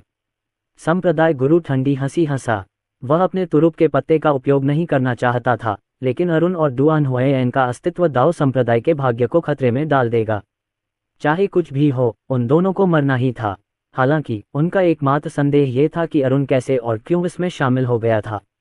दुआन हुएन मेडिकल भगवान संप्रदाय से। दुआन हुएन की कोई संतान नहीं थी और उन दोनों के उपनाम भी अलग अलग थे, इसलिए उनका रक्त संबंधी संबंध नहीं हो सकता। जहां तक उनका गुरु और शिष्य होने का प्रश्न है, ये तो सर्वथा असंभव था। मेडिकल भगवान संप्रदाय जैसा घटिया संप्रदाय संभवतः ऐसी प्रतिभा का पोषण नहीं कर सकता है। शिटियन। बेशक अब इनमें से कोई भी बात मायने नहीं रखती। दोनों के बीच का रिश्ता मरते हुए लोगों की बात बिल्कुल भी महत्वपूर्ण नहीं थी। महामहिम, हमें कब कार्रवाई करनी चाहिए? वध के देवता ने पूछा। संप्रदाय गुरु ने अपनी आंखें सिकोड़ ली। तपोवन आश्रम सरल नहीं है। दुआन हुएन के अलावा किंगक्सुआन भी है पीक के पितामह। हम उन्हें कम नहीं आंक सकते। अप्रत्याशित समस्याओं को उत्पन्न होने से रोकने के लिए मैं कुलपति को दूर भेजने के लिए कुछ करूंगा। उस समय यह आपके लिए कार्रवाई करने का समय होगा। मिलॉर्ड, मैं आपको निराश नहीं करूंगा। वध के देवता की आंखें दृढ़ संकल्प से भरी थीं। जैसे ही उसने बोलना समाप्त किया, 4 आकृतियां तुरंत गायब हो गईं। अर्जुन ने पूरा दिन संसार शमशान में बिताया। वह गिनती भूल गया था कि वह कितनी बार घायल हुआ था, साथ ही कितनी बार घायल हुआ था। कई बार उन्हें वैद्यनाथ ने बचाया था। हालांकि जब कोई मृत्यु के कगार पर होता है तो आत्मज्ञान आसानी से मिल जाता है। कमोबेश गॉड्सब्रेकर के सार में महारत हासिल कर ली थी। उसने सोचा था कि शक्ति उधार लेने के लिए उसे अपनी बहुत अधिक ताकत की आवश्यकता नहीं होगी, लेकिन उसने यह उम्मीद नहीं की थी कि गॉड्सब्रेकर अपने दानिटियन की सच्ची क्यूई की एक बहुत बड़ी मात्रा खर्च करेगा। यदि वैद्यनाथ की सहायता न होती तो वह इसका उपयोग केवल एक बार ही कर पाते। यद्यपि गॉड्सब्रेकर की शक्ति उसके शरीर पर अत्यधिक दबाव डाल रही थी, फिर भी यह इतनी शक्तिशाली थी कि उसका तुरुप का पत्ता बन गई। कम से कम वह इसका उपयोग उन विशेषज्ञों के खिलाफ लड़ने के लिए कर सकता था जो मूल क्षेत्र और उससे ऊपर पहुंच चुके थे। यहां तक कि उसे जीवन मरण की लड़ाई में अपनी संभावनाओं पर भी कुछ भरोसा हो गया था। दादी हुआ। जब तक किसी ने दरवाज़ा खटखटाया तब तक अर्जुन संसार के कब्रिस्तान से बाहर नहीं आ पाया। उसकी आध्यात्मिक समझ जाग उठी और वह तुरंत आगंतुक की पहचान की गई।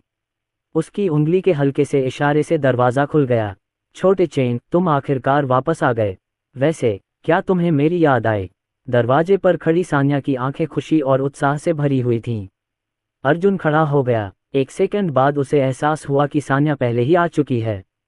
उसके सामने ये स्पष्ट था कि उन्होंने सान्या को जो गति तकनीक सिखाई थी वह प्रभावी थी, महान सफलता के स्तर तक विकसित किया गया है। सान्या की वर्तमान गति के साथ संत क्षेत्र से नीचे के किसी भी व्यक्ति के लिए उसे पकड़ना असंभव होगा और उसकी साधना के स्तर के बढ़ने के साथ ही वह और भी तेज होती जाएगी। बड़ा हुआ। यही कारण था कि उन्होंने सान्या को इस गति तकनीक को विशेष रूप से सीखने के लिए कहा था। सान्या ने हल्के से उछलकर अर्जुन की गर्दन पर अपनी बाहें लपेट लीं। उसकी पतली टांगें अर्जुन की कमर के इर्द गिर्द लिपट गईं। यह एक समझौतापूर्ण स्थिति लग रही थी। फिर उसने उसे चूमा। छोटे चेन, क्या तुम्हें इतने दिनों बाद मेरी याद आई? सान्या की आंखें नम थीं, पानीदार। हालांकि तपोवन आश्रम वाकई बोरिंग है। ये हुआक्सिया जितना दिलचस्प नहीं है। आखिरकार कोई भी तपोवन आश्रम की संरचना के दायरे में ही रह सकता है। ये बहुत बोरिंग है। मैं कई बार पहाड़ से उतरकर देखना चाहता था, लेकिन दूसरों ने मुझे रोक दिया। तुम मुझे कब बाहर लेकर आओगे? अर्जुन ने सिर हिलाया और सान्या को अपनी बाहों में भर लिया। ठीक है, मैं काम खत्म होने के बाद तुम्हें बाहर ले चलूंगा। सान्या बहुत संतुष्ट थी, लेकिन उसने जल्द ही उत्सुकता से पूछा, वैसे विद्या तुम्हारे साथ वापस क्यों नहीं आई? विद्या? अर्जुन की आंखें सिकुड़ गईं और उसने आश्चर्य से पूछा, क्या वह तपोवन आश्रम में आपके साथ नहीं है? सान्या अचानक खड़ी हो गई, उसकी आंखें उलझन से भर गईं। तुम्हारे किंग जुवान पीक से निकलने के कुछ समय बाद उसने मुझे एक जेड पेंडेंट दिखाया और तपोवन आश्रम से चली गई। उसने कहा कि उसे तुम्हारा संदेश मिला है और वह तुम्हारे लिए पहाड़ से कुछ नीचे लाने जा रही है। अगर आपको मेरी बात पर यकीन न हो तो आप कुलपति से पूछ सकते हैं। ये शब्द सुनकर अर्जुन का हृदय धड़क उठा। विद्या के व्यक्तित्व को देखते हुए उसके लिए ऐसा करना असंभव था। एकमात्र संभावना थी शैतानी खून वाली ठंडी काया। क्या ऐसा हो सकता है कि कुनलुन पर्वत में प्रवेश करने के बाद पृथ्वी आत्मा रहस्यमय पत्थर अब पैशाचिक रक्त शीत काया को दबा नहीं सकता? फिएंडिश ब्लड कोल्ड फिजिक कुनलुन पर्वत की 10 महान आपदा निकायों में से एक था। पैशाचिक रक्त शीत काया की शक्ति हुआक्सिया में पूरी तरह से प्रदर्शित नहीं हुई थी, लेकिन ऐसा लग रहा था कि कुनलुन पर्वतों में इसे पूरी तरह से उन्मुक्त कर दिया गया था। उसने सोचा था कि पैशाचिक रक्त शीत काया कम से कम कुछ दिनों तक विद्या के लिए कोई समस्या उत्पन्न नहीं करेगी, लेकिन ऐसा प्रतीत हुआ कि उसने पैशाचिक रक्त शीत काया को कम करके आंका था। इसके अलावा ये बहुत संभव था कि कुनलुन पर्वत में प्रवेश करने के बाद फिएंडिश ब्लड कोल्ड फिजिक ने पहले ही विद्या के शरीर पर नियंत्रण कर लिया था। यहाँ तक कि पृथ्वी आत्मा रहस्यमय पत्थर भी इसे दबा नहीं सका। धत्तेरी की सान्या, क्या विद्या के जाने से पहले तुम्हें उसके बारे में कुछ अजीब लगा था? विद्या ने जवाब देने से पहले कुछ सेकंड तक सोचा। कुछ खास अजीब नहीं है। हालांकि मैंने उससे आपको एक सुरक्षात्मक ताबीज देने के लिए कहा था। जब मैंने उसका हाथ छुआ तो मुझे लगा कि वह बहुत ठंडा है, बर्फ की तरह। मैंने उससे पूछा भी कि क्या वह बीमार है, लेकिन वह बस मुस्कुराई और कुछ नहीं बोली। ये सुनकर अर्जुन को पूरा यकीन हो गया कि उसका अनुमान सही था। उसने अब और देर नहीं की। वह जल्दी से उठकर विद्या के कमरे में गया और विद्या की एक निजी वस्तु निकाली। विद्या का साधना स्तर उससे बहुत कम था, इसलिए यह संभावना थी कि वह महान दाव खोज विधि का उपयोग करके कुछ जानकारी प्राप्त करने में सक्षम होगा। कुछ सेकंड बाद अर्जुन की उंगलियों ने एक मुहर बनाई और हवा में धीरे से नृत्य किया। उसके सामने हवा में एक रून दिखाई दिया और फिर चुनी गई व्यक्तिगत वस्तु ऊपर तैर गई और रून से चिपक गई। उसी समय अर्जुन कुछ शब्द बुदबुदाता और उच्चारित करता रहा। जैसे जैसे अर्जुन ने तेजी से जाप किया, रून और व्यक्तिगत वस्तु हरे रंग की लपटों के साथ जलने लगे और फिर एक हो गए। अब अर्जुन ने अपनी उंगली काटी और रक्तसार की एक बूंद बाहर निकाली। जब रक्तसार लपटों से टकराया तो लपटें और भी तेज हो गईं और बीच हवा में एक छवि प्रक्षेपण प्रकट हुआ। विद्या एक हॉल के बीच में खड़ी थी। हॉल बहुत अजीब था क्योंकि उसके आसपास की हर चीज बर्फ से बनी थी। बहुत ठंड थी। उसके चारों ओर सब कुछ मूर्तिकला का उत्कृष्ट नमूना प्रतीत हो रहा था। अर्जुन को मानना पड़ा कि यह बर्फ का महल विद्या की भयानक रक्तवर्णी काया के लिए बहुत उपयुक्त था। बर्फ महल में विद्या अकेली नहीं थी। उसके चारों ओर 10 से अधिक बूढ़े आदमी थे। इस समय ये बूढ़े विद्या के सामने आदरपूर्वक घुटनों के बल बैठे थे। उसी समय विद्या की बर्फीली निगाह बर्फ के महल के सबसे ऊपर बाल बांधे खड़ी एक महिला पर टिकी थी। अध्याय 798। वह महिला सिंहासन जैसी बर्फ से बनी कुर्सी पर बैठी थी। उसके चेहरे पर गंभीर और रौब था। विद्या, तुम्हारा खूनी शरीर मेरे जुएहान संप्रदाय के लिए एकदम सही है। जब तक तुम सहमत हो, मैं तुम्हें तुम्हारी जरूरत के सभी संसाधन दे सकती हूँ, महिला ने विनम्रतापूर्वक कहा। विद्या की नजरें उस महिला की ओर बढ़ती रहीं। वह 10 कदम चलने के बाद ही रुकीं। उन्होंने अपना सिर उठाया और कहा, मुझे संसाधन नहीं चाहिए, मुझे सिर्फ आपकी स्थिति चाहिए। महिला के चेहरे पर भाव जम गए। अगर कोई और उसकी जगह लेने की कोशिश करे तो वह निश्चित रूप से क्रोधित होगी। हालांकि इस समय वह दिलचस्पी ले रही थी। वह खड़ी हुई और बोली, यदि आप ये पद चाहते हैं तो निश्चित रूप से मैं इसे आपको देने के लिए तैयार हूँ। मेरी केवल एक ही विनती है कि आप आगामी प्रतिभाओं की प्रतियोगिता में जुएहान संप्रदाय का प्रतिनिधित्व करें। मुझे नहीं पता कि ईशा इस बार भाग लेगी या नहीं, लेकिन चाहे वह भाग ले या न ले, मैं चाहती हूँ कि आप प्रथम स्थान प्राप्त करें।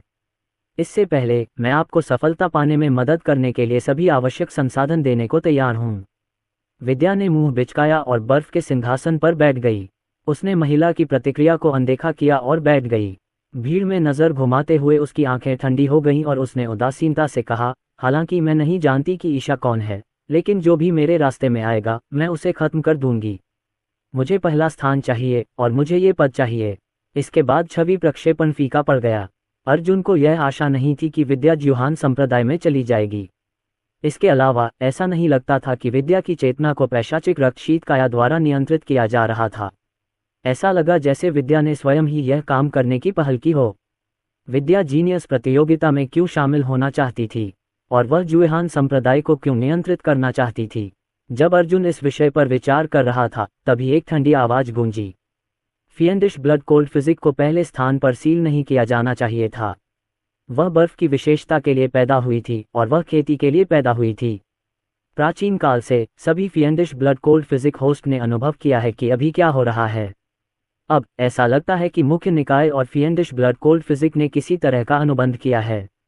यह अनुबंध संभवतः एक दूसरे के जीवन को प्रभावित नहीं करेगा, बल्कि मेजबान और फिएंडिश ब्लड कोल्ड फिजिक को अपने लक्ष्य हासिल करने की अनुमति देगा। अर्जुन ने पलटकर देखा कि संसार शमशान से लाल वस्त्र पहने वह स्त्री पुनः प्रकट हो गई थी। वह अपनी इच्छा से संसार कब्रिस्तान में प्रवेश और निकास कैसे कर सकती थी। लाल वस्त्र पहने महिला विद्या के बिस्तर पर लेटी हुई थी, उसका सिर उसके हाथों पर टिका हुआ था और उसके पैर क्रॉस किए हुए थे। उसने सूंघते हुए कहा, फिएंडिश ब्लड कोल्ड फिजिक कोई बीमारी नहीं है और न ही कोई विपत्ति। इसके विपरीत ये साधकों के लिए एक महान अवसर है। हर युग में फिएंडिश ब्लड कोल्ड फिजिक ने महान चीजें हासिल की हैं। मैं छवि प्रक्षेपण से देख सकता हूं कि विद्या नाम की यह लड़की संघर्ष कर रही है और किसी चीज के लिए तरस रही है। उसे शक्ति के स्रोत की आवश्यकता है और जुएहान संप्रदाय वह अवसर है। इसके अलावा ये लड़की फिएंडिश ब्लड कोल्ड फिजिक के लिए सबसे उपयुक्त मेजबान है जिसे मैंने कभी देखा है। अर्जुन की नज़र लाल वस्त्रधारी महिला पर पड़ी और उसने पूछा, तुम इतना सब कैसे जानती हो? लाल वस्त्र पहने महिला बिस्तर पर बैठ गई और खींच गई। क्योंकि हम एक ही तरह के लोग हैं। पुराने समय में मैं भी इसी उलझन से परेशान थी। मैं जानती हूँ कि वह किस दौर से गुजर रही होगी। डिग्री एच, ठीक है, मैं 10,000 अत्यधिक ठंडे शरीर का मेजबान हूँ, बहुत ही भयानक शारीरिक बनावट। ऐसा कहा जा रहा है, हालांकि हम दोनों के शरीर में ठंडक है, लेकिन हम दोनों के बीच बहुत बड़ा अंतर है। मुझे उससे कहीं ज्यादा दर्द सहना पड़ता है। अर्जुन को इसकी उम्मीद नहीं थी। बर्फ की संवेदनशीलता और पराक्रम के मामले में हजार चरम शीतकाया वाले मेजबान वे यमक के पैशाचिक रक्त शीतकाया की तुलना नहीं कर सकते थे, लेकिन वे दूसरों की शक्ति के एक हिस्से के साथ विलय कर सकते थे। अर्जुन कुछ पूछने ही वाला था कि लाल वस्त्रधारी महिला उसके पास आए और शांत भाव से बोली, मैं इस विषय पर आपसे चर्चा करने नहीं आई हूँ। क्या? लाल वस्त्र पहने महिला खिड़की के पास गई और तपोवन आश्रम से कुछ ही दूर एक चोटी को देखते हुए उसने कहा, कुछ लोग दूर से गुप्त तरीकों से इस जगह पर नजर रख रहे हैं और उनमें से किसी का भी इरादा अच्छा नहीं है। इसके अलावा हालांकि वे केवल 4 हैं, उनमें से प्रत्येक मूल राजा के दायरे में पहुंच गया है। उनमें से 3 की ताकत कुछ अजीब है। मैं निश्चित रूप से नहीं कह सकता, लेकिन उनसे निपटना निश्चित रूप से आसान नहीं है। तपोवन आश्रम के गठन में पहले से ही कुछ समस्याएं हैं, इसलिए यदि वे चारों चाहें तो इसे तोड़ने का कोई रास्ता निकाल सकते हैं। वह पहले ही इस तथ्य को स्वीकार कर चुकी थी कि अर्जुन संसार शमशान का स्वामी था। चूंकि वैद्यनाथ को यकीन था कि अर्जुन ही सही व्यक्ति है, इसलिए उसने यह विश्वास करना उचित समझा कि शायद वही उसका भाग्य बदल सकता है। अर्जुन ने खिड़की से बाहर देखा। रास्ते में एक पहाड़ की चोटी थी, इसलिए स्वाभाविक रूप से वह दूरी में खतरे को महसूस नहीं कर सका। लेकिन इन लोगों को कैसे पता चला कि वह तपोवन आश्रम में था? इसके अलावा दूसरे दल में 4 मूल राजा क्षेत्र विशेषज्ञ शामिल थे। अधिकांश संप्रदाय उस राशि का आधा भी नहीं जुटा पाए। मोर्निंग ने यह भी बताया था कि उनमें से 3 में कुछ अजीब बात थी, इसलिए वे 3 निश्चित रूप से असाधारण थे। चाहे कुछ भी हो, अर्जुन ऐसे किसी भी खतरे को अस्तित्व में नहीं आने देगा। तपोवन आश्रम ही उनका मुख्य संचालन केंद्र था। सान्या, उनके माता पिता और उनके गुरु सभी यहीं थे। यदि वे चारों पूरे तपोवन आश्रम को निशाना बनाते तो उनके प्रियजनों को भी भारी क्षति पहुंच सकती थी। बिना किसी देरी के अर्जुन उस दिशा में चल पड़ा। वह स्वाभाविक रूप से 4 मूल राजा क्षेत्र विशेषज्ञों के मुकाबले में नहीं था, लेकिन वह उनकी उत्पत्ति की जांच करना चाहता था।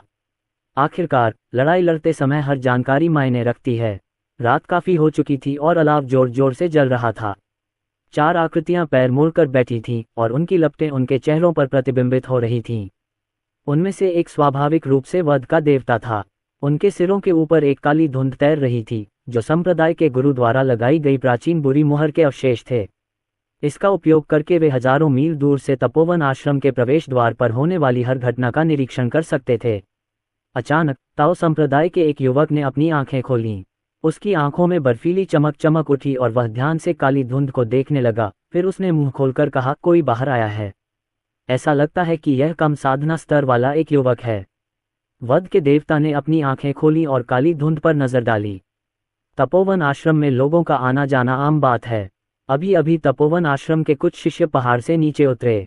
दुर्भाग्य से उन शिष्यों ने अपना मुंह बंद रखा और अंदर क्या हो रहा है इसकी जानकारी देने के बजाय खुद को नष्ट कर लिया। इतना चौंकिए मत, अच्छी तरह आराम करें। एक बार जब संप्रदाय के गुरु तपोवन आश्रम के कुलपति को भेज देंगे तो कार्रवाई करने में बहुत देर नहीं होगी। हमारे लक्ष्य अरुण और डुआन हुएन हैं। कुछ शब्द कहने के बाद वध के देवता ने अपनी आंखें बंद कर लीं और साधना जारी रखने के लिए तैयार हो गए। हालांकि जैसे ही उसने अपनी आंखें बंद की, उसके बगल में खड़े 3 लोग अचानक खड़े हो गए और उनके चेहरे से ठंडी आभा निकल रही थी। तुम लोगों को क्या हो गया है? वध के देवता उनके कार्यों से भ्रमित थे। उन्हें नहीं पता था कि संप्रदाय के गुरु ने इन 3 लोगों के साथ क्या किया, लेकिन उन्हें लगा कि ये तीनों लोग अपने आसपास की हर चीज के प्रति बेहद संवेदनशील थे। तीनों ने वध के देवता की बात अनसुनी कर दी। उन्होंने अपनी पीठ पर तलवारें खींच लीं और सभी एक ही दिशा में देखने लगे, खून की प्यास और क्रोध से भर गए। वह युवक हमारी ओर आ रहा है, हमें खोज लिया गया है। इस वाक्य से माहौल जम गया। यदि संप्रदाय के गुरु की प्राचीन दुष्ट मुहर के अवशेष का पता लग जाता तो केवल एक ही व्यक्ति ऐसा करने में सक्षम था। ये शितयान। अध्याय 799 वध भगवान और अन्य 3 दाव संप्रदाय विशेषज्ञों ने सोचा कि अरुण और डुआन हुआएन कुछ भी नहीं बल्कि बैठे बैठे शिकार थे और उन्हें कार्रवाई करने से पहले तपोवन आश्रम के कुलपति के चले जाने तक इंतजार करना था। उन्होंने नरसंहार की कल्पना की थी, लेकिन अब पता चला कि अरुण ने उन्हें खोज लिया है। अब वे ही लोग थे जो वास्तव में शिकार बन गए थे। वध के देवता ने अन्य 3 दाव संप्रदाय के विशेषज्ञों की ओर देखा जो हत्या के इरादे से भरे हुए थे और पूछा, क्या आपको यकीन है कि यह सिर्फ ये शितयान है? चूंकि उसने हमें खोज लिया है, इसलिए डुआन हुएन और तपोवन आश्रम के कुलपति प्रकट हो सकते हैं। वह अकेला है, साथ ही उसकी आभा पूरी तरह से गायब हो गई है। मैं अब उसे महसूस नहीं कर सकता। सभी लोग सावधान रहें। इस समय सभी के चेहरे पर अत्यंत गंभीरता आ गई। इस समय अर्जुन एक विशाल वृक्ष पर खड़ा था जो संहार के देवता और अन्य लोगों से सैकड़ों मीटर दूर था। अनगिनत शाखाओं और पत्तियों ने उसकी दृष्टि को अवरुद्ध कर दिया और साथ ही उसके शरीर की सतह पर एक सुनहरी चमक छा गई जिसने उसकी आभा को पूरी तरह से ढक दिया। उसने स्वाभाविक रूप से इन 4 लोगों को देखा। उसने वध के देवता को पहचान लिया, लेकिन वह अन्य 3 को नहीं पहचान पाया। हालांकि वह तुरंत बता सकता था कि ये तीनों वध के देवता से ज्यादा खतरनाक थे। यहाँ तक कि उनके जीवन में एक अजीब सी प्रतिध्वनि भी थी। क्या ये हो सकता है कि ये तीनों भी आध्यात्मिक ताबीजों के दाव की साधना करते हों? अर्जुन ने बुदबुदाया, तुमने सही अनुमान लगाया। क्या तुम सच में सोचते हो कि कुनलुन पर्वतों में तुम ही एकमात्र व्यक्ति हो जिसके पास जीवन रून है? उसके पास से एक ठंडी आवाज गूंजी। एक बार फिर यह मोर्निंग थी जो पेड़ की एक ऊंची शाखा पर बैठी थी। उसकी पतली टांगें थोड़ी सी हिल रही थीं। हालांकि अब जब मैं करीब पहुंच गया हूं तो मैंने कुछ असाधारण खोज की है। उनके जीवन के रन खुद से संक्षिप्त और समझे नहीं गए थे, बल्कि उन्हें जबरदस्ती जोड़ा गया था। ये सुनकर अर्जुन की आंखें सिकुड़ गईं। जबरन जोड़ा गया, ये कैसे संभव है? मोर्निंग ने अपनी बाहों से खुद को सहारा दिया और अर्जुन के पास आ गई।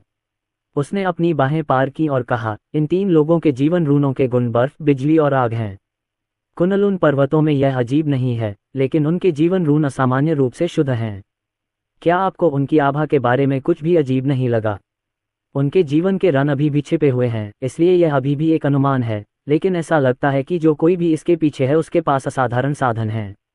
आपको सावधान रहना होगा। अर्जुन ने अपनी आंखें सिकोड़ते हुए जिज्ञासा से पूछा, मेरी वर्तमान ताकत के साथ इन 4 लोगों के खिलाफ जीतने की मेरी क्या संभावना है? जब मोर्निंग ने यह सुना तो उसने अर्जुन की ओर आंखें घुमाईं। कम से कम आपके पास हिम्मत तो है, लेकिन अगर हम जीतने की संभावना की बात करें तो 10% से भी कम। हालांकि इन 4 लोगों को मार गिराना तुम्हारे लिए असंभव नहीं है। मैं तुम्हारी मदद करने को तैयार हूं। जब अर्जुन ने मोर्निंग की बातें सुनी तो उसके चेहरे पर खुशी झलक उठी। मोर्निंग एक प्राचीन शक्तिशाली विशेषज्ञ के स्तर पर अस्तित्व में है। हालांकि उसकी तुलना धर्मेंद्र और वैद्यनाथ जैसे विशेषज्ञों से नहीं की जा सकती, फिर भी वह एक प्राचीन विशेषज्ञ है और इन 4 लोगों को आसानी से हराने के लिए पर्याप्त मजबूत होनी चाहिए। मोर्निंग ने अर्जुन की खुशी देखी और शांति से कहा, मकबरा मास्टर, अगर मैं आपकी मदद करता हूं तो इसमें मेरी बहुत सारी ताकत खर्च होगी। इसकी कीमत बहुत अधिक है। इस प्रकार मुझे उम्मीद है कि आप मेरी एक शर्त से सहमत हो सकते हैं। ये शर्त मेरे निजी जीवन से संबंधित है। बेशक आप पुनर्जन्म कब्र के स्वामी हैं और आपका हर चीज पर नियंत्रण है, इसलिए अगर आप सहमत नहीं हैं तो कोई बात नहीं। अर्जुन ने मोर्निंग की तरफ देखा और उसकी आंखों में उत्सुकता देखी। उसने सिर हिलाया और कहा, क्या शर्त है? मैं इस पर विचार करूंगा। मोर्निंग की खूबसूरत आंखें हल्की सी झपकी और मुस्कान प्रकट हुई। इन 4 लोगों से निपटने के बाद इस बारे में बात करने में बहुत देर नहीं होगी। ठीक है, लेकिन आपको अभी कोई कदम उठाने की ज़रूरत नहीं है। मैं अपना नया सीखा हुआ गॉड सब्र का आजमाना चाहता हूँ। इसके अलावा मेरा दाव स्लॉटर का दाव है। केवल लड़कर ही मैं आगे बढ़ सकता हूँ। अर्जुन ने बोलना समाप्त किया, फिर उसने बिना किसी हिचकिचाहट के छलांग लगाई और ये शितियान का मुखौटा पहनकर चारों विशेषज्ञों की ओर दौड़ा। हालांकि मोर्निंग के कार्रवाई करने के बाद ये चारों लोग लगभग मर चुके थे, लेकिन इन लोगों के पीछे कौन था इसकी पुष्टि होने से पहले उन्होंने अपनी पहचान उजागर नहीं की। मोर्निंग का स्वरूप भी संसार कब्रिस्तान में गायब हो गया। इस समय वध के देवता और अन्य 3 विशेषज्ञ अपनी सांस रोके हुए थे, ध्यान केंद्रित कर रहे थे और कुछ होने की प्रतीक्षा कर रहे थे। वह यहाँ है, दाओ संप्रदाय विशेषज्ञ, जिसका शरीर बिजली के चापों से ढका हुआ था, ने अचानक कहा। जैसे ही ये शब्द बोले गए, चारों हथियार खुल गए और सबकी निगाहें एक ही दिशा में घूम गईं। कदम करीब आते जा रहे थे। 10 सेकंड बाद नकाब पहने एक युवक सबके सामने आया। यह अर्जुन था। ओह, क्या संयोग है, तुम चारों यहाँ महाजोंग खेल रहे हो। अर्जुन ने शांति से उन्हें चिढ़ाते हुए कहा। जब संहार के देवता ने अर्जुन को मुखौटा लगाए हुए देखा तो उनकी आंखें तुरंत लाल हो गईं। ये वही व्यक्ति था जिसने वध की भूमि में उसकी नींव और वर्षों की कड़ी मेहनत को नष्ट कर दिया था। वह इस कमीने को कभी नहीं जाने देगा। ये शितियान, तुमने वास्तव में प्रकट होने का साहस किया। तुम्हारी हिम्मत कैसे हुई? अर्जुन ने वध के देवता की उपेक्षा की और बाकी तीनों की ओर देखा। उसने शांति से कहा, मुझे बहुत उत्सुकता है, आपके पीछे कौन खड़ा है? उन तीनों ने कोई प्रतिक्रिया नहीं दिखाई, लेकिन वध के देवता ने प्रतिक्रिया दी। ये शितियान, क्या तुम नहीं जानते कि तुमने किसको नाराज किया है? चूंकि तुम खुद को हमारे दरवाजे पर लाकर खड़े हो चुके हो, इसलिए हमें तपोवन आश्रम के कुलपति को भेजने के लिए संप्रदाय के गुरु का इंतजार नहीं करना पड़ेगा। आज यही वह जगह होगी जहां तुम्हें और दुआन हुएन को दफनाया जाएगा। जल्दी से संप्रदाय के गुरु द्वारा दी गई प्राचीन दुष्ट तकनीक का उपयोग करें। हम इस बच्चे को भागने नहीं दे सकते। तीनों ने सिर हिलाया और अपनी उंगलियों से हाथ की मुहरें बनाईं। रक्तसार की 3 बूंदें बाहर निकलीं, जिससे तुरंत आसमान में एक काला रून बन गया। अशुभ काली धुंध उठी और फैलने लगी। अर्जुन ने भी अपने चारों ओर बनी काली दीवार को देखा। बाधा से निकलने वाली आभा बेहद परिचित थी।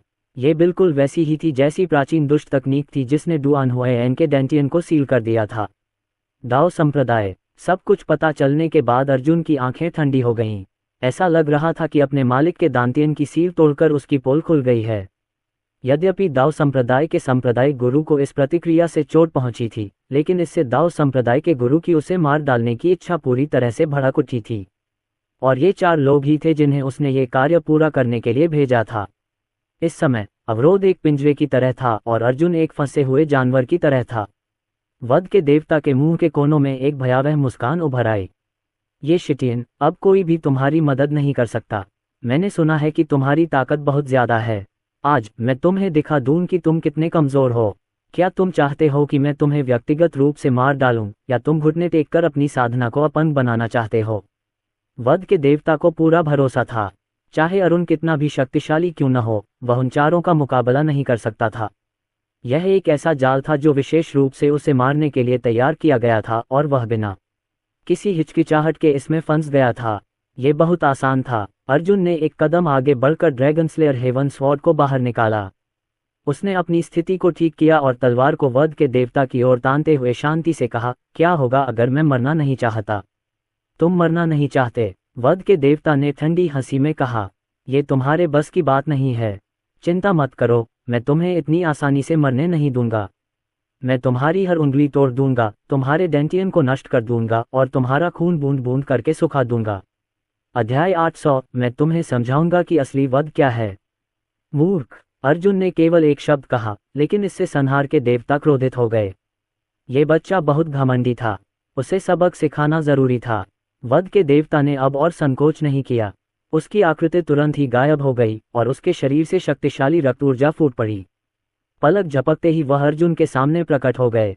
उसके हाथ में रक्त की तलवार अर्जुन की ओर टूट पड़ी और धमकी देने लगी कि वह सब कुछ खा जाएगा।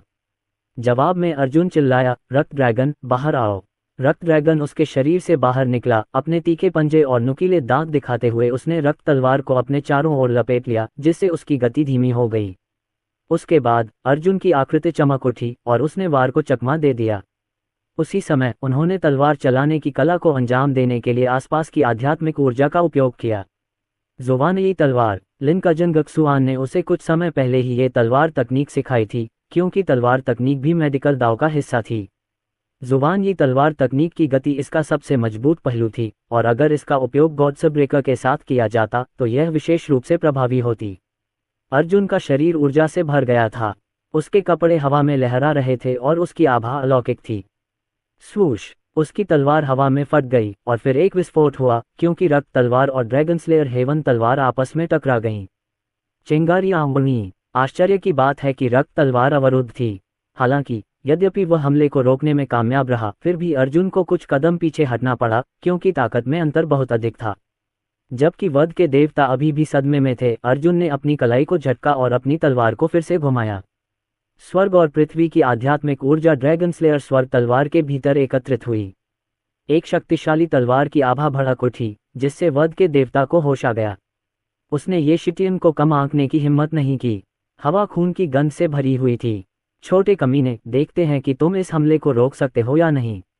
एक गर्जना के साथ वध के देवता ने एक क्षैतिज वार किया और एक शक्तिशाली आघात तरंग फैली, जिसने आसपास की वनस्पति को नष्ट कर दिया।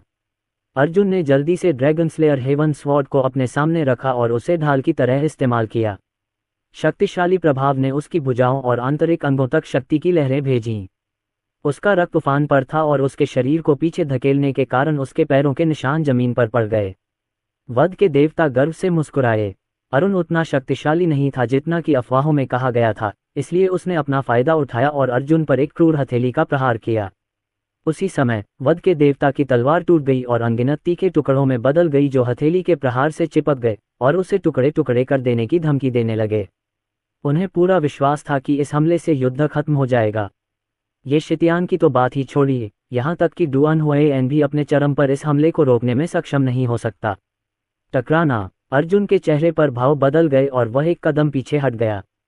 उसने अपनी उंगलियों से एक हाथ की मुहर बनाए और रक्तसार की एक बूंद को बाहर निकाला।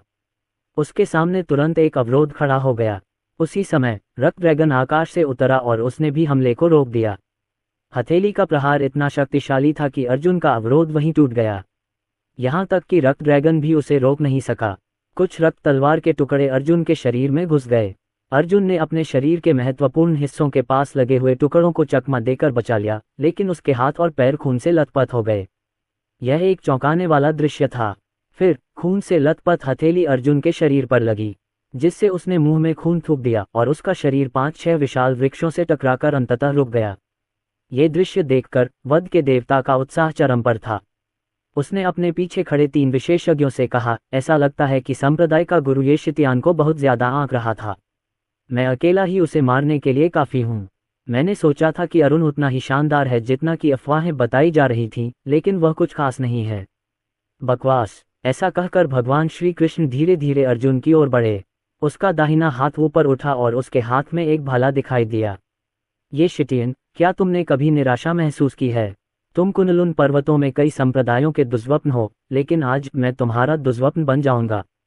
हा हा हा! वध के देवता ने अपने भाले को कसकर पकड़ लिया और उसकी हत्या की मंशा भड़क उठी। उसके शरीर के चारों ओर एक विशाल रक्त लाल बंदर का भ्रामक प्रेत प्रकट हुआ।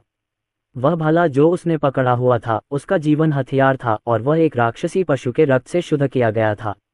यह अत्यंत शक्तिशाली था। वह चाहते थे कि अरुण तो निराशा में डूब जाए और उसे एहसास हो कि सच्चे विशेषज्ञों की तुलना में वह कितना हीन है।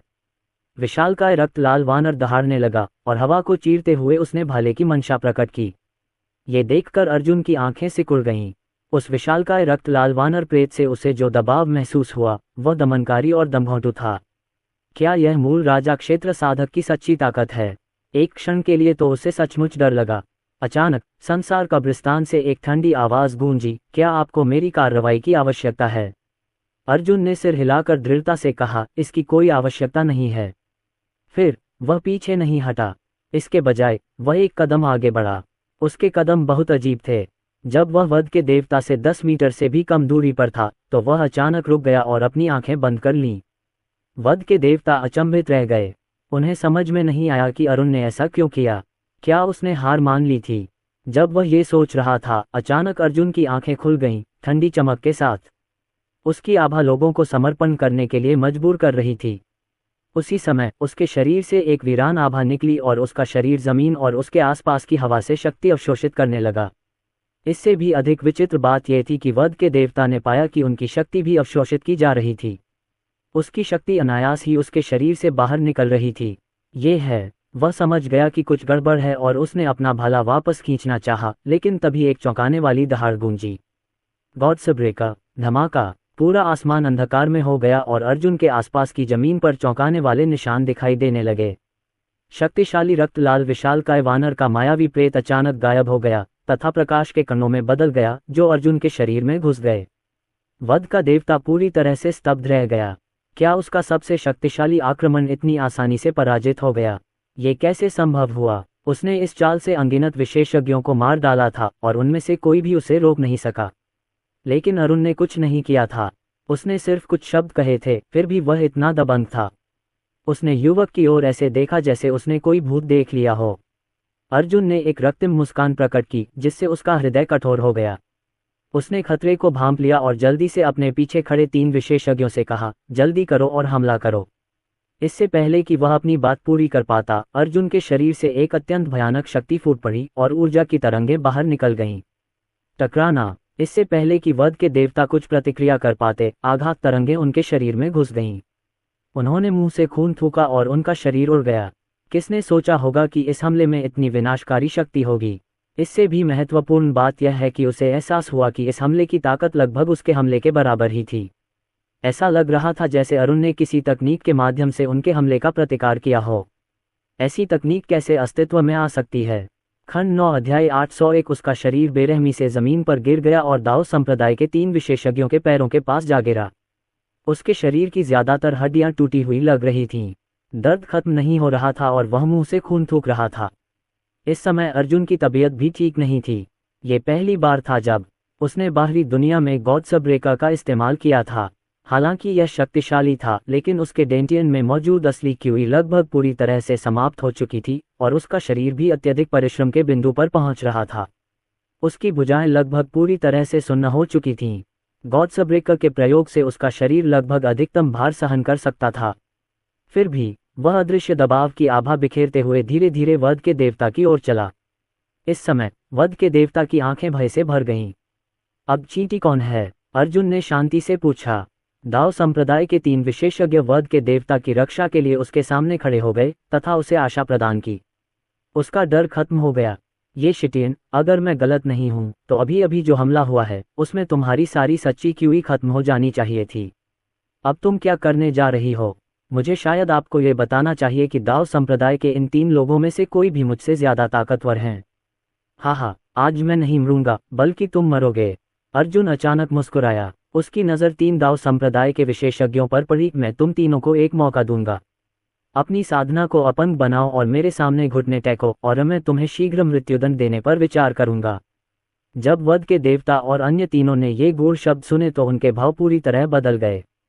उन्होंने अर्जुन की ओर ऐसे देखा जैसे किसी मूर्ख को देख रहे हों। वध के देवता खुद को जोर से हंसने से रोक नहीं पाए। ये शिटियन, क्या तुम्हारे दिमाग में कुछ गड़बड़ है? क्या तुम उस स्थिति को समझ नहीं पा रहे हो जिसमें तुम हो? उस स्थिति में मुझे इस छोटे बदमाश को पकड़ने के लिए तुम तीनों को परेशान करना पड़ेगा। अपनी सतर्कता मत छोड़ो। धमाका। तीनों विशेषज्ञों की आभा पूरी तरह प्रकट हो गई।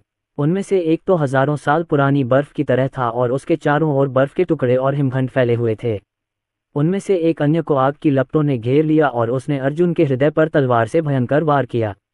दूसरा विशेषज्ञ आकाश से उतरा। उसके चारों ओर अंतहीन बिजली चमक रही थी। बर्फ, बिजली, आग, 3 अलग अलग विशेषताओं की शक्ति प्रकट हुई जिससे अर्जुन के बचने के सभी रास्ते बंद हो गए। तुम्हें कभी भी दाओ संप्रदाय को नाराज नहीं करना चाहिए था। दाओ संप्रदाय कुनलुन पर्वतों में सर्वोच्च शासन करेगा। जो कोई भी हमें अपमानित करेगा वह मर जाएगा। अर्जुन के कानों में गड़गड़ाहट की तरह आवाजें गूंज उठीं। वध के देवता ने एक गोली निगल ली और उठ खड़े हुए। अर्जुन की दुर्दशा देखकर वे कुटिलता से मुस्कुराए। ये शिटियन, क्या तुम मुझे मारना नहीं चाहते थे? क्या तुम्हें अब भी लगता है कि तुम बच सकते हो? उसे विश्वास नहीं था कि ये 3 विशेषज्ञ ये शिटियन को नहीं मार सकते। इसके अलावा एक बार जब अरुंधति मर गई तो वे तपोवन आश्रम के ढांचे को तोड़ देंगे और उसे खून से नहला देंगे। वे एक ही बार में भविष्य की सभी समस्याओं से छुटकारा पा लेंगे। अर्जुन ने अपने पास आ रहे तीनों विशेषज्ञों को उदासीनता से देखा, मानो उसे मृत्यु का भय ही न हो। अचानक उसकी नज़र वध के देवता की ओर गई। बेशक मैं तुम्हें और उन्हें भी मार डालूंगा। हालांकि क्या तुम्हें ये जानने की उत्सुकता नहीं है कि ऐसा क्यों? मैं अकेले आने का साहस कर सकता हूँ। चूंकि तुम मरने वाले हो तो मैं तुम्हें एक रहस्य बता दूं। मैं अकेला नहीं हूँ मोर्निंग, मैं बाकी सब तुम्हारे ऊपर छोड़ता हूँ। इन 3 लोगों को मार दो और मैं तुम्हारी शर्त मान लूंगा। जैसे ही उसने बोलना समाप्त किया, सब कुछ शांत हो गया। चारों ओर खाली जगह को देखते हुए वध के देवता की आंखें बड़ी हो गईं। हालांकि उन्हें अर्जुन की बात पर बिल्कुल भी विश्वास नहीं हुआ। कोई उनकी संरचना के अंदर बिना उनकी जानकारी के कैसे घुस सकता है? फिर जैसे ही 3 तात्विक आक्रमण अर्जुन को निगलने वाले थे, पतली हवा से एक ज्वलंत लाल आकृति प्रकट हुई। वह एक खूबसूरत महिला थी जो हवा में इस तरह तैर रही थी मानो वह स्वर्ग से उतरी हो। उसके पैर का सिरा तलवार पर लटका हुआ था और उसकी ठंडी आंखें बिना किसी भावना के सभी को देख रही थीं। इस दृश्य ने सबको चकित कर दिया। 3 दाव संप्रदाय के विशेषज्ञों की खाली आंखों में पहली बार आश्चर्य प्रकट हुआ और वध के देवता की अभिव्यक्ति जम गई। कोई सचमुच आया था। इसके अलावा वे सभी महसूस कर सकते थे कि यह लाल वस्त्र पहने महिला कितनी भयानक थी। तीनों विशेषज्ञों को फिर से होश आया और आखिरकार उन्होंने अपना लक्ष्य बदलते हुए प्रतिक्रिया व्यक्त की। यह महिला येशिटियन से कहीं ज्यादा खतरनाक थी। बिना किसी हिचकिचाहट के अचानक जमीन के नीचे अनगिनत बर्फ के टुकड़े बन गए जो फिर मोर्निंग की ओर हवा में उछले। उसी समय एक प्राचीन जानवर की तरह लपटों ने उसे घेर लिया और आकाश से अनगिनत बिजली उसके ऊपर गिरने लगी। मोर्निंग ने आने वाले हमलों पर नजर डाली और व्यंग्यात्मक लहजे में कहा, तुम ऐसी घटिया तकनीकों से मेरे सामने खुद को शर्मिंदा करने की हिम्मत करते हो। हालांकि जब से तुम यहाँ हो मैं तुम्हें प्राचीन काल की शक्ति का अनुभव कराऊंगा। मोर्निंग की ठंडी आवाज गरज की तरह गूंज उठी। उसके हाथ की एक कोमल लहर से 1000 साल पुरानी बर्फ पिघल गई और अर्जुन को रोकने वाला अवरोध नष्ट हो गया। उसी समय जमीन जोर से हिली और ऐसा लगा जैसे वह किसी भी क्षण ढह जाएगी। मोर्निंग की ओर बढ़ती अनगिनत बर्फ की सिल्लियां, बिजलियां और यहाँ तक कि लपटें भी पूरी तरह से रुक गई थीं। वास्तव में ऐसा लग रहा था जैसे पूरी दुनिया रुक गई हो। वध के देवता और दाव संप्रदाय के अन्य 3 विशेषज्ञ पूरी तरह से स्तब्ध रह गए। ये कैसी तकनीक थी? ऐसा तो पहले कभी नहीं सुना गया था। क्या आप हैरान हैं? मोर्निंग ने उदासीनता से पूछा। इससे भी ज्यादा चौंकाने वाली बात तो अभी बाकी है। बर्फीले तलवार सागर। जब मोर्निंग ने बोलना समाप्त किया तो दुनिया फिर से चलने लगी। आसमान काला हो गया, एक काले पिंड में बदल गया। पहले तो यह एक अजीब घटना लग रही थी, लेकिन अंधेरे के भीतर से काली बर्फ की तलवारें तूफान की तरह बरसने लगीं। वे इतने अधिक थे कि उन्होंने आकाश को ढक लिया था। ऐसा लग रहा था मानो 3 दाव संप्रदाय के सदस्यों को बहुत ठंड ने घेर लिया हो। उन्हें हिलने डुलने का भी अधिकार नहीं था। हुआलाला! ये देखकर तीनों विशेषज्ञों को एहसास हुआ कि यदि वे इस हमले को रोकने में असमर्थ रहे तो निश्चित रूप से उनकी मृत्यु हो जाएगी। बिजली से सुसज्जित विशेषज्ञ ने अचानक कहा, अपने रक्तसार को बाहर निकालो और प्रतिरोध करने के लिए अपनी साधना को जला दो। शेष 2 विशेषज्ञों ने तुरंत वैसा ही किया जैसा उन्हें बताया गया था और जल्द ही रक्तसार की 3 बूंदें मध्य हवा में टकराईं और उनकी साधना की नींव जलने लगी। उनके चेहरे पीले पड़ गए थे। हालांकि अचानक एक रक्त लाल अवरोध बन गया जिस पर दाव संप्रदाय के प्राचीन प्रतीक उत्कीर्ण थे। मोर्निंग ने अपने सामने के दृश्य को देखा और घृणा से कहा, क्या आपको लगता है कि मुझे रोकने के लिए यह पर्याप्त होगा? रुक जाओ। स्टोरी पसंद आए तो लाइक, कमेंट, शेयर करो। आगे की एपिसोड के लिए चैनल को सब्सक्राइब करो। हमारे साथ जुड़ने के लिए टेलीग्राम पे ज्वाइन करो।